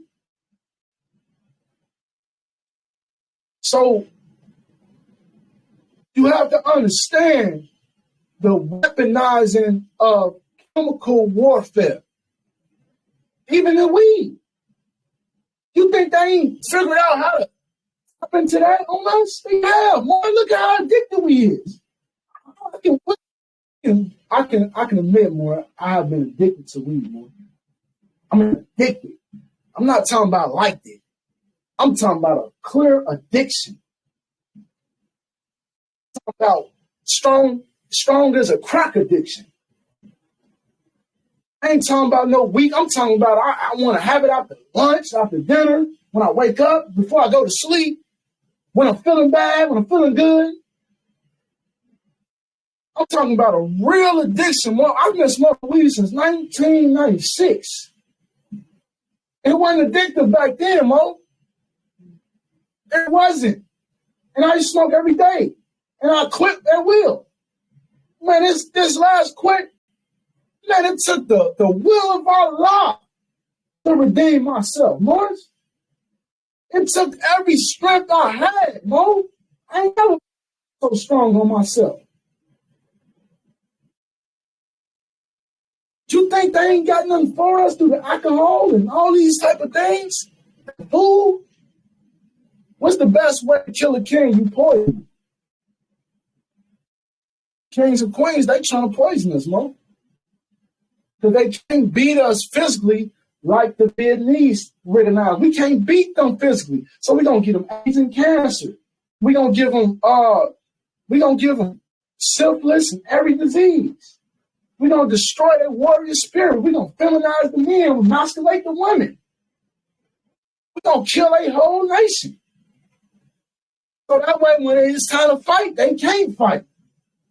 Only, you know, I used to go to the, I used to get locked up all the time in my early 20s, right? And I used to smoke cigarettes. I had addiction for cigarettes for 5 years, no, 7 years. I smoked cigarettes, right? And what made me quit was a European officer said this to me. We was in the lineup waiting to be pointed out for the lineup. You know, they put you in the lineup, the victims come and point you out. So while we waiting in the lineup, he said, anybody want a cigarette? He passing out cigarettes. Like, we think he cool. Like, oh, yeah, European, he cool, right? That's when you can smoke in jail still. You know what I'm saying? He like, oh, yeah, we cool. Man, you know what this European said to us? He said, go smoke away. He said, I don't smoke. We was like, why you got to hold the cigarette? I don't smoke. He said, so when y'all get out and y'all run from us, we can catch you. Because you smoke cigarettes, you're going to be winded. I say, man, these Europeans are slick, boy. All the way down to the detectives. This is the consciousness of your enemy, boy. They give you things so you can't fight back. So you can't escape your slavery. They've been doing this to us. And we went over the time. I done set myself on fire. I'm trying to set y'all on fire. I set myself on fire. Let's read this Declaration of Independence. It's in the Black's Law Dictionary. Let's read this Declaration of Independence before we close out once.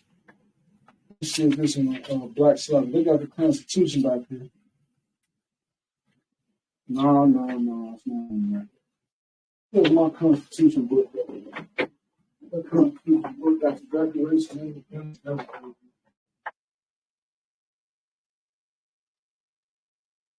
Taking a lot of books home for home, like reading stuff with you. You work out this Constitution, the Declaration of Independence.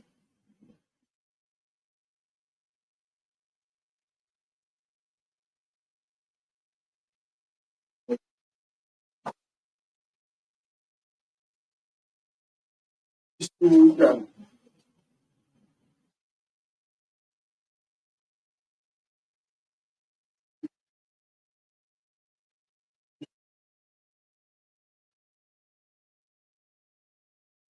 Christian law codes, they were all right. Voted that Constitution. Open the Confederation.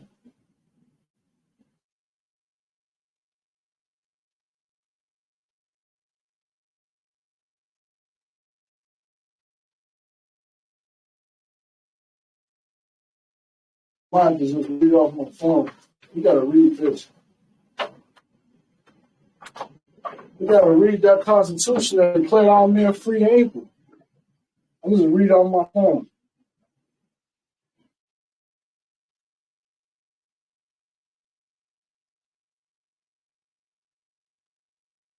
And Congress, July 4th, 1776. Unanimous Declaration of 13 United States of America. Let me screen share this. Matter of fact, let me screen share with y'all. If I can screen share right fast, let me see if I can do it. Screen share so we can read this together.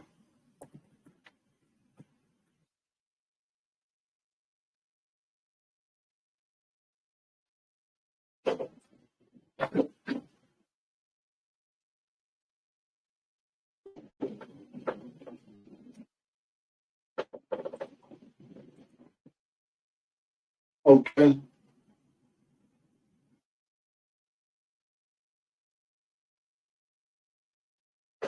Now this is off the government website, right? Can y'all see the screen? Let me know if you can't. Can everybody see the screen? Give me an Islam. Somebody give me an Islam. You can see the screen.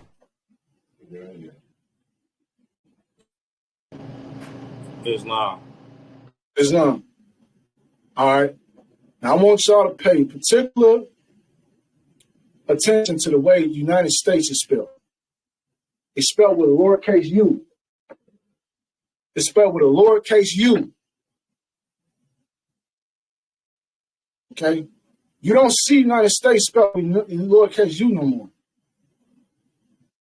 Okay? That's one clue. That's one clue I'm giving you. It's for you to study and learn. Let me get a volunteer reader. Let's read this. Let's get a volunteer reader. We're going overtime tonight, Morris. Because we ain't even going to Jim Crowism. I ain't even talked about what the Jim Crow really was. But we got to talk about this Declaration of Independence. We're going overtime tonight, Mo.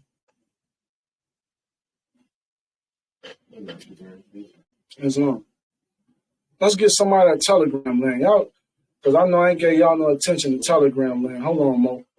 Let's get somebody at Telegram land. Let's make sure we get participation.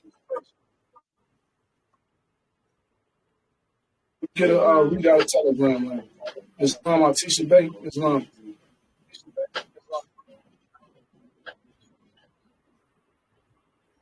In Congress, July 4th, 1776, the unanimous declaration of the 13th United States of America. When in the course of human events, it becomes necessary for one person to dissolve the political bands which have connected them with another, and to assume among the powers of the earth the separate and equal station to which the laws of nature and of nature's God entitle them. A decent respect to the opinions of mankind requires that they should declare the causes which impel them to the separation.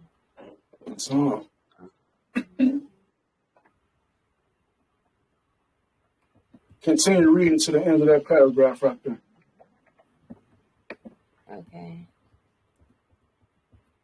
We hold these truths to be self-evident, that all men are created equal, that they are endowed by their Creator with certain unalienable rights, that among these are life, liberty, and the pursuit of happiness, that to secure these rights, governments are instituted among men, deriving their just powers from the consent of the governed, that whenever any form of government becomes destructive of these ends, it is the right of the people to alter or to abolish it, and to institute new government, laying its foundations on such principles and organizing its power in such form as to them shall seem most likely to affect their safety and happiness.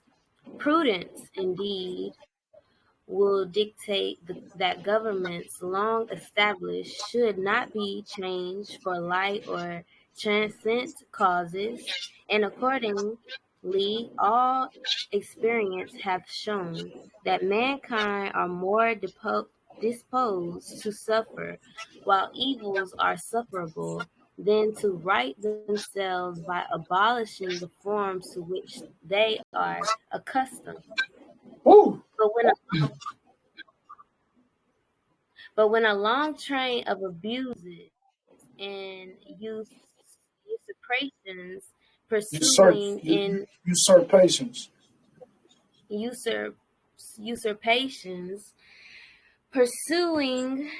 involuntarily the same objects, evinces a design to reduce them under absolute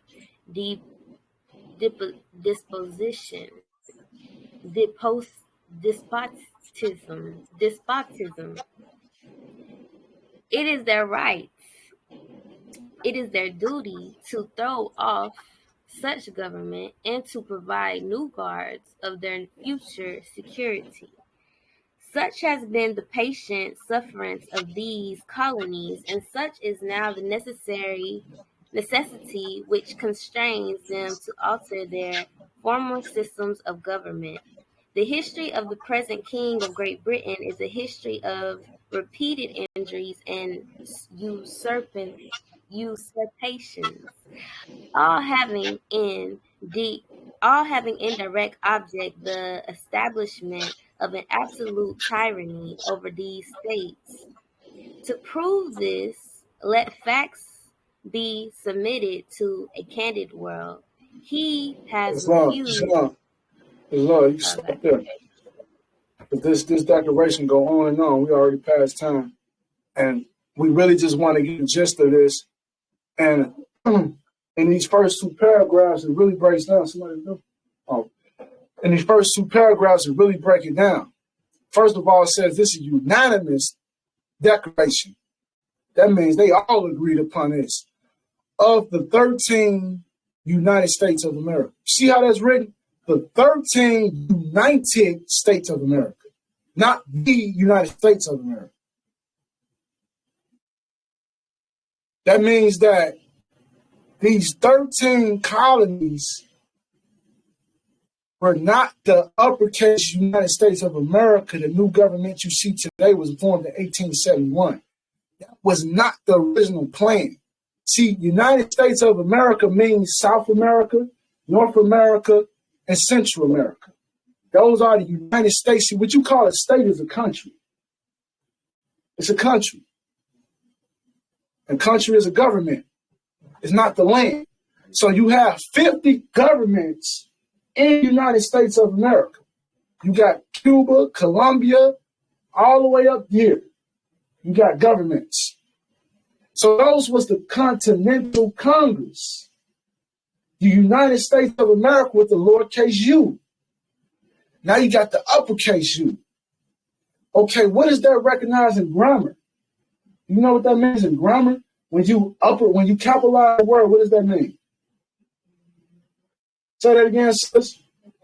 It's a noun. It's a noun. When you when you capitalize a word, it becomes a noun. Right? But what does it mean when it's in lowercase?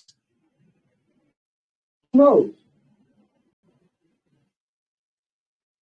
What does it mean when united is in lowercase before the word states and states is capitalized? Who knows that? What that combination means?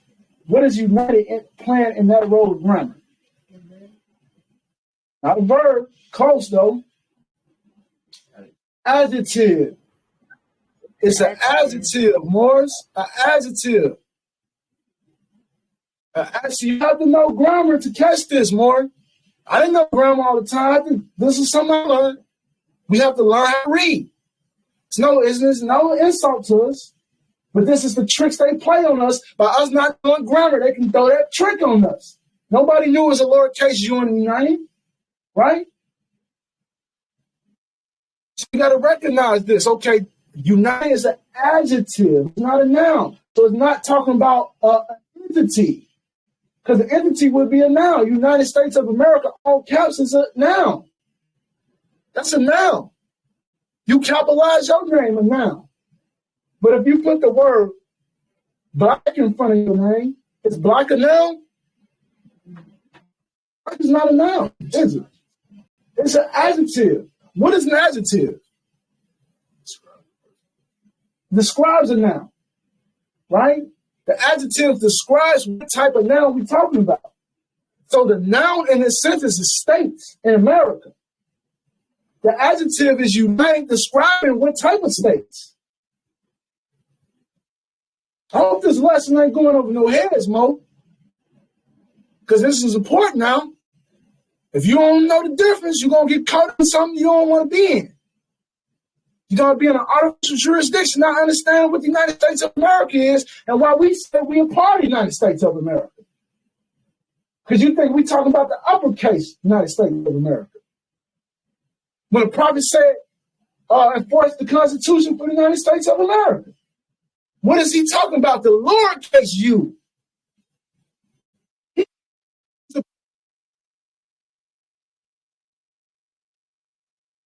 said that application of the 14th and 15th Amendment is not even needed for our people, Morris. So he was never talking about us being U.S. citizens, uppercase. He's talking about lowercase United States of America, Morris. You got to recognize this. That's what the prophet knew. Now it says when the course of human events, it becomes necessary for one people to dissolve the political bands which have connected them with another, and to assume among the powers of the earth the separate and equal station to which the laws of nature and nature's God entitled them. Woo! boys is going hard.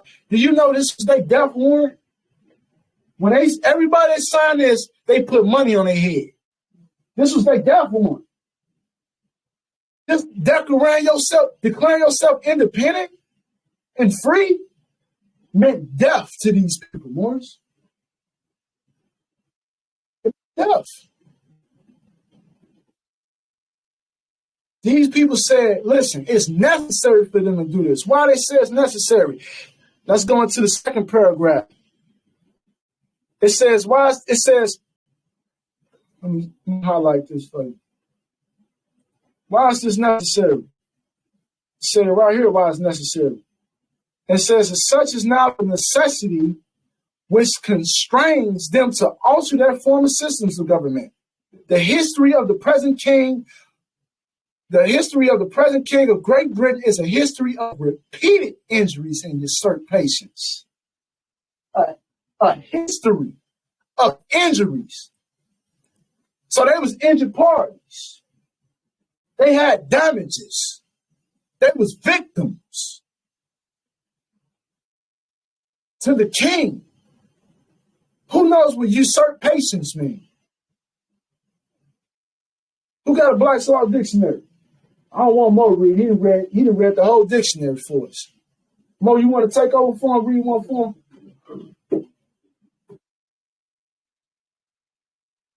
Let's read what usurpations mean, because they using this word. We don't skip over words we just don't know and can't pronounce. No, we don't know what these words mean today, Mo. You come here for a school of thought to exercise thought.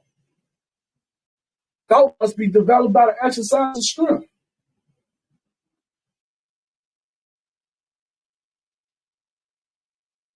This is what they said was necessary, because they said they had unalienable rights. They was created equal. And they said, we hold these truths to be self-evident. So they don't need no validation from nobody else, because they creator already told them this is not right.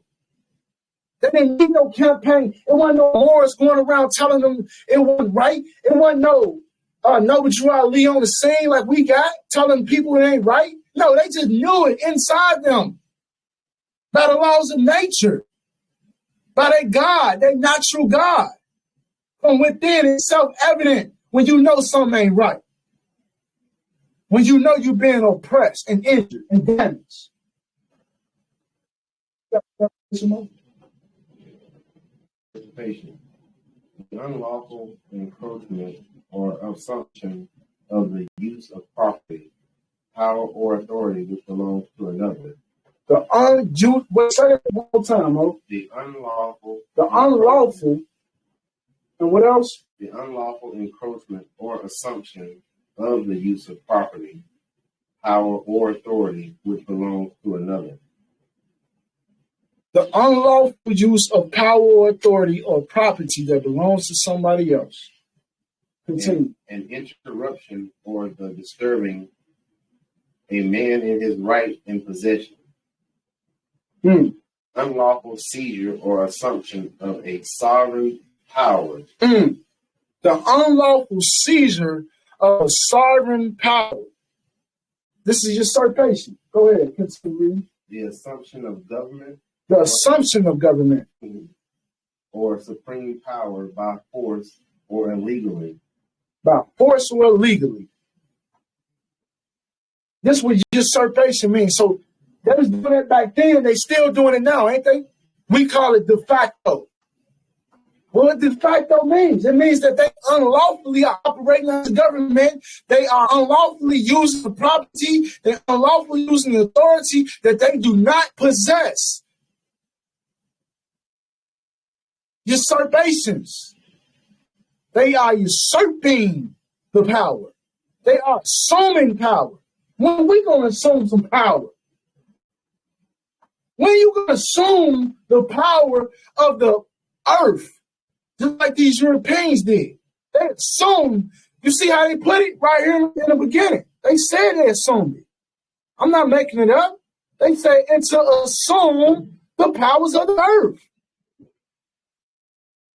Usurpation. When are you going to do this?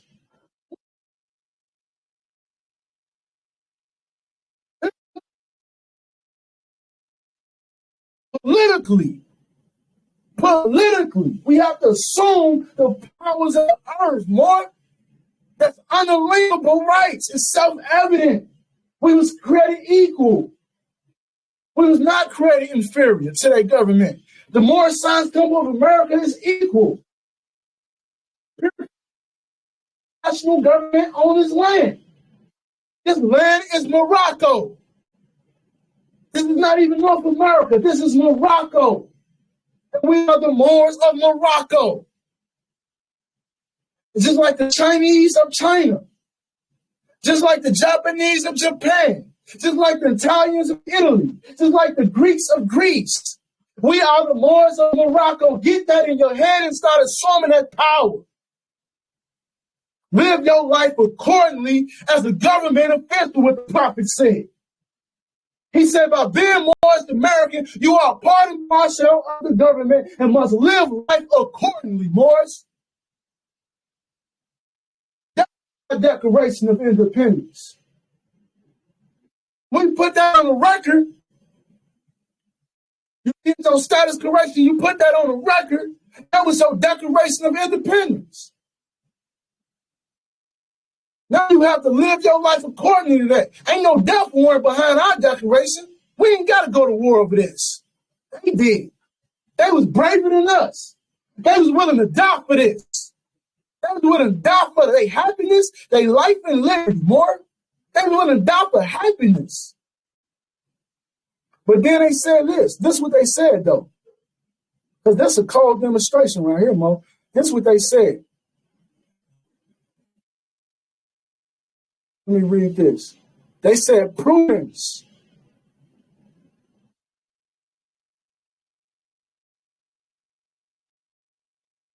It says prudence indeed. What is prudence? Intelligence, right? Prudence is intelligence. So prudence indeed will dictate that governments long established should not be changed for light or transient causes. And accordingly, all experience have shown. Now listen to this.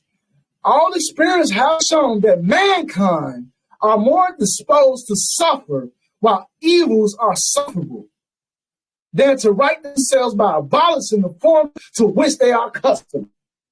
You get what he's saying? You telegram like most, y'all hear y'all hear this? These Europeans said from the experience they have experienced. They have shown them that people will follow things they are accustomed to than to abolish it. They will suffer rather to abolish it. This is what we mean by humans are creatures of habit. This is why the prophet said in Ministry of Death that man needs a pattern to follow. He said a block of wood can point the way, but a master leave his footprints clearly cut. This is what they did. They leave their footprints clearly cut so everybody behind them for generation and generation can walk in their footsteps. And they achieved that with our help. Oh, what do you think we got to do? We ain't even got to fight no war for this. We just got to fight ourselves. We just got to enforce this Constitution on ourselves. Ain't nobody trying to kill you to correct your status. Don't worry, have to go to war after this, Morris. Man, they died for this document. It was a death warrant. Whoever signed it, money on their head, the king sent the troops. Kill them, boys. Hang them. Bring them to me, dead or alive.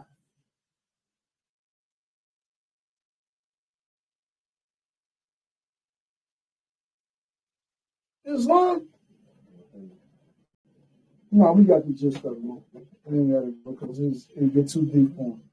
Now, let me finish this. This is when I ain't finished the Divine One. Let me finish the Divine One, Mo. We're going to end this out with this, Mo, because it's almost 9:30. And I'm on fire. I got to calm down. So the prophet said this, Mo, in the Divine One. I'm going to finish out.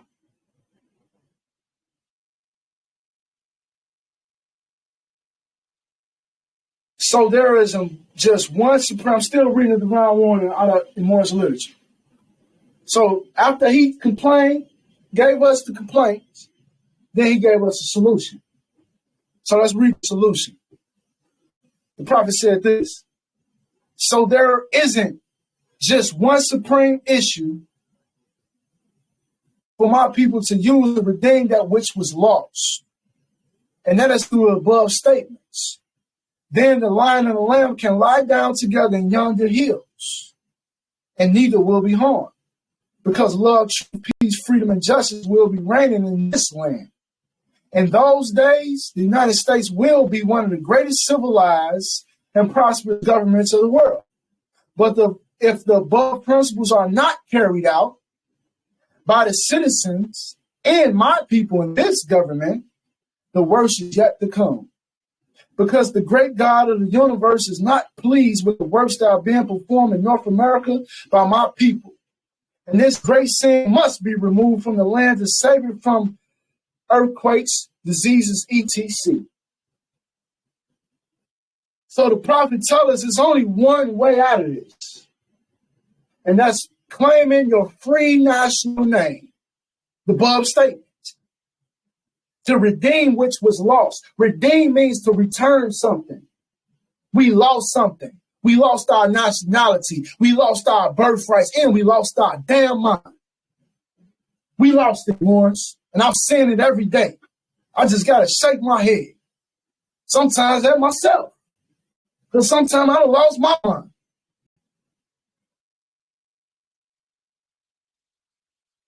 Said that the United States will be a prosperous government if they honor its national government. Because that government is a municipal government to do business. So to be prosperous means to be successful in business.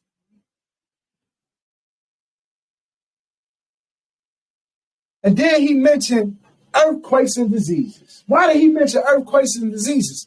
Because that's what the Europeans are causing. That's what our sin, our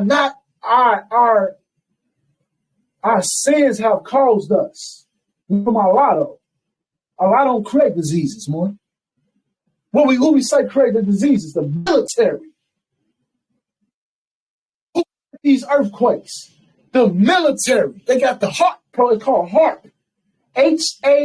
HARP. HARP program. I got the U.S. code. It's called weather modification. They modify the weather. When we had 2019, we had the 5 great tornadoes in 1 year. Never happened in the world before. 5 great tornadoes hit at one time. Puerto Rico got messed up. Miami got messed up. We had Hurricane Harbor, if I'm pronouncing that right. Never happened. All was what? Category 4s and 5s? Never happened in history, man. This is what the prophet was talking about. These Europeans are gonna misuse you, abuse you, and exile and imprison you, boy. But they're not gonna do it physically by force. They're gonna choose chemical warfare, mental warfare, Morris. Earthquakes and diseases is chemical warfare, Morris. The prophet said if we do not remove these sins, we're going to face a war. It's not that war with bullets flying. It's going to be earthquakes and disease war. Continue reading. And our prophet do herein believe that this administration of the government being more wisely prepared by more genius citizens that believe in their free national constitution and laws, and through the help of such classes of citizens, I, the prophet, truly believe that my people will find the true and divine way of their forefathers and learn to stop serving carnal customs and merely ideas of man that have never done them any good, but have always harmed them. So the prophet believed in the future generation because he felt like he wisely prepared us by giving these warnings to us. We was born geniuses. Everybody has a genius trading them in this room on the Telegram land. Everybody is a genius, man. And I got the ability to see genius in everybody. I can take a turn and make a business, Mo. All you got to tell me what you like. I can show you how to break it down to an actual business.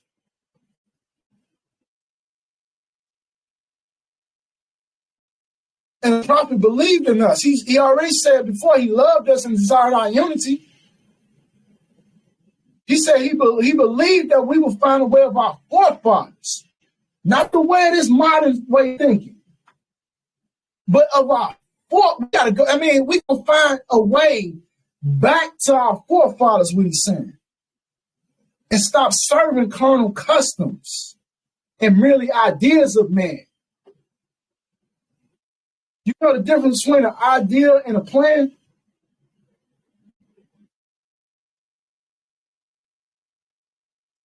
See, a plan is supposed to do something good for you, right? But an idea is just a thought. It's not really acted upon. See, it's people out here that spread ideas all the time.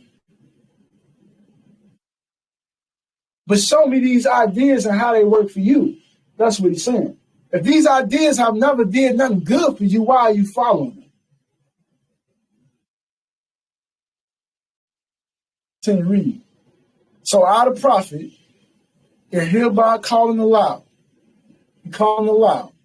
with a divine plea to all true American citizens to help me to remove this great sin, which has been committed and is being practiced by my people in the United States of America. Because they know it is not the true and divine way, and without understanding, they have fallen from the true light into utter darkness of sin. And there is not a nation on earth today that will recognize them socially, religiously, politically, or economically, etc., in their present condition of their endeavorment in which they themselves try to force upon a civilized world. They will not refrain from their simple ways of action, and that these have brought Jim Crowism, segregation, and everything that brings harms to human beings on earth. And they have fought the Southerner for all these great misuses. But I have traveled in the South, and I have examined conditions there. And it's the works of my people continuously practicing the things which brings dishonor, disgrace, and disrespect to any nation that lives the life. And hereby calling on all true American citizens for moral support and finance to help me in my great missionary work to bring my people out of darkness into the marvelous light from the prophet. So we see here that this problem, this Negro problem we having is not the European problem. It is us doing this to us. We are forcing this on a civilized world. What is a civilized world? A world governed by laws and rules. And we want to break the rules and make them up as we go. We don't want to honor the divine creed of our forefathers. You got the women naked on the internet. You got the brothers killing each other. You got people disgracing themselves, dishonoring their race, disrespecting themselves. And you think these Europeans supposed to treat us with respect? Supposed to recognize us as the government? Do you carry yourself as the government official? Or you follow some ideas of man that never done you any good, but always cause you some type of harm? See, that's what the prophet examined upon our people in the South. He said, I traveled through the South and I examined the conditions there. It is my people who practice this continuously. Because this is about our name and principles. So what principles do we go by? Love, truth, peace, freedom, and justice, man. The highest principles known in international law. You looked it up in United Nations Declaration of Independence. It said in a preamble, what was they 3 principles? They 3 principles was peace, freedom, and justice. In that order. See, our principles are put in order for a reason, man. They're not out of order. See, the last principle is justice for a reason. The first principle is love. First, we got to learn how to love ourselves, right? Because if you truly love yourself, you wouldn't disgrace and dishonor yourself.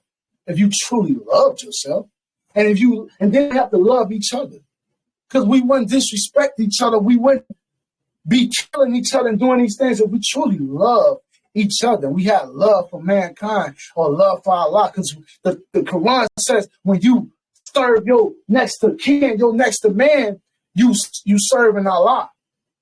So how can you love a God you know nothing of? But the Bible say, how can you love a God you know nothing of, but not love your brother whom you see every day?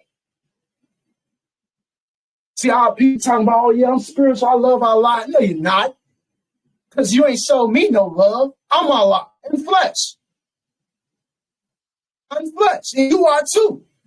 So you ain't showing yourself no love. Drinking that alcohol. And that's poison. It was even illegal at one point.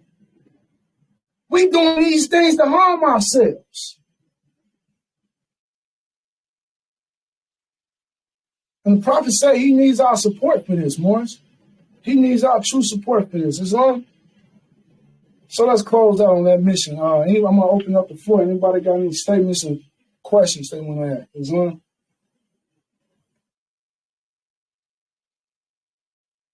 Can I get it? Islam? What was that treaty that you pronounced? Treaty of Tripoli. Tripoli. Tripoli. The Treaty of Tripoli.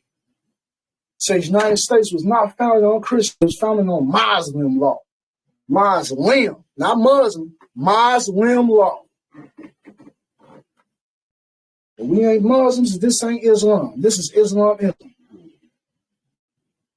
You don't think with the Arabians or the Egyptians. They was lost. I hear people saying, well, let's follow the Egyptians. What they know, we ain't follow no Egyptians. They the reason why it fell apart. I hear the sister say, return to the matriarch. No, we need to return to the patriarch. The matriarch is where it fell apart. Matriarchs. The matriarch ain't went nowhere. You got a whole generation of brothers raised by women. What is that this? What is that idea got us? It harmed us. That's a merely idea of man. It's time to set up kingdoms. We need the brothers to step up. We need the brothers to stop killing each other and use that warrior energy to come fight for some freedom. And we need the sisters to support that. That's what we need to clean up this nation. That's what Confucius said. We got to clean up the households first. I'm going to close it out. Nobody has anything to add? Islam? Can I get an Islam? Islam? Let me get one more Islam. Let me get another Islam. Islam? Islamism. So we're going to close the meeting with this reading from the prophet, of course. American prayer. I am Morris Literature, Article 26, to be proclaimed in every meeting. Islam. I am glad to know that I have a few faithful Moors among you all, and I desire for them to know the truth and the divine truth. There is a host of jealousy about me in the movement, now by the same people of our side of the nation, that claim I was only a joke and unreal. But now, since they have found out from the government officials in the nations of the earth that this is the only sole foundation that all Asiatics must depend upon, they are working every scheme they can to disqualify me, so they may take charge of the situation. I have notified all these things to you long ago in the past. It is through the faithful moves that attribute to the movement in uplifting funds The ones that pay their divine respect to me and the movement will be remembered. That's why I'm calling upon all faithful Moors to increase their faithfulness to me, your prophet, and your divine Moors movement. I need finance, and I need it badly. Never before have I needed finances so badly as I do at present, so I can serve aside the discord that's facing the nation. It all comes through jealousy. Because of my fame and nobility, the nations of the world will not recognize the movement without the prophet being here. It has been proven by our works, which I have performed in the past few years. Prophet, Noble Jew Ali, Islam. We all rise for the Moorish American prayer. All rise, face the east. Heels touching. Get at a 90-degree angle. Spread your wings, angels, at a 90-degree. 5 to the left and 2 to the right. Repeat after me. Moorish American prayer. Allah, the Father of the universe. The Father of love. Truth. Peace. Freedom. And justice. Allah is my protector, my guide, and my salvation. By night and by day. Through his holy prophet. True Ali. Amen, Morris. Salvation, Allah, unity, Morris.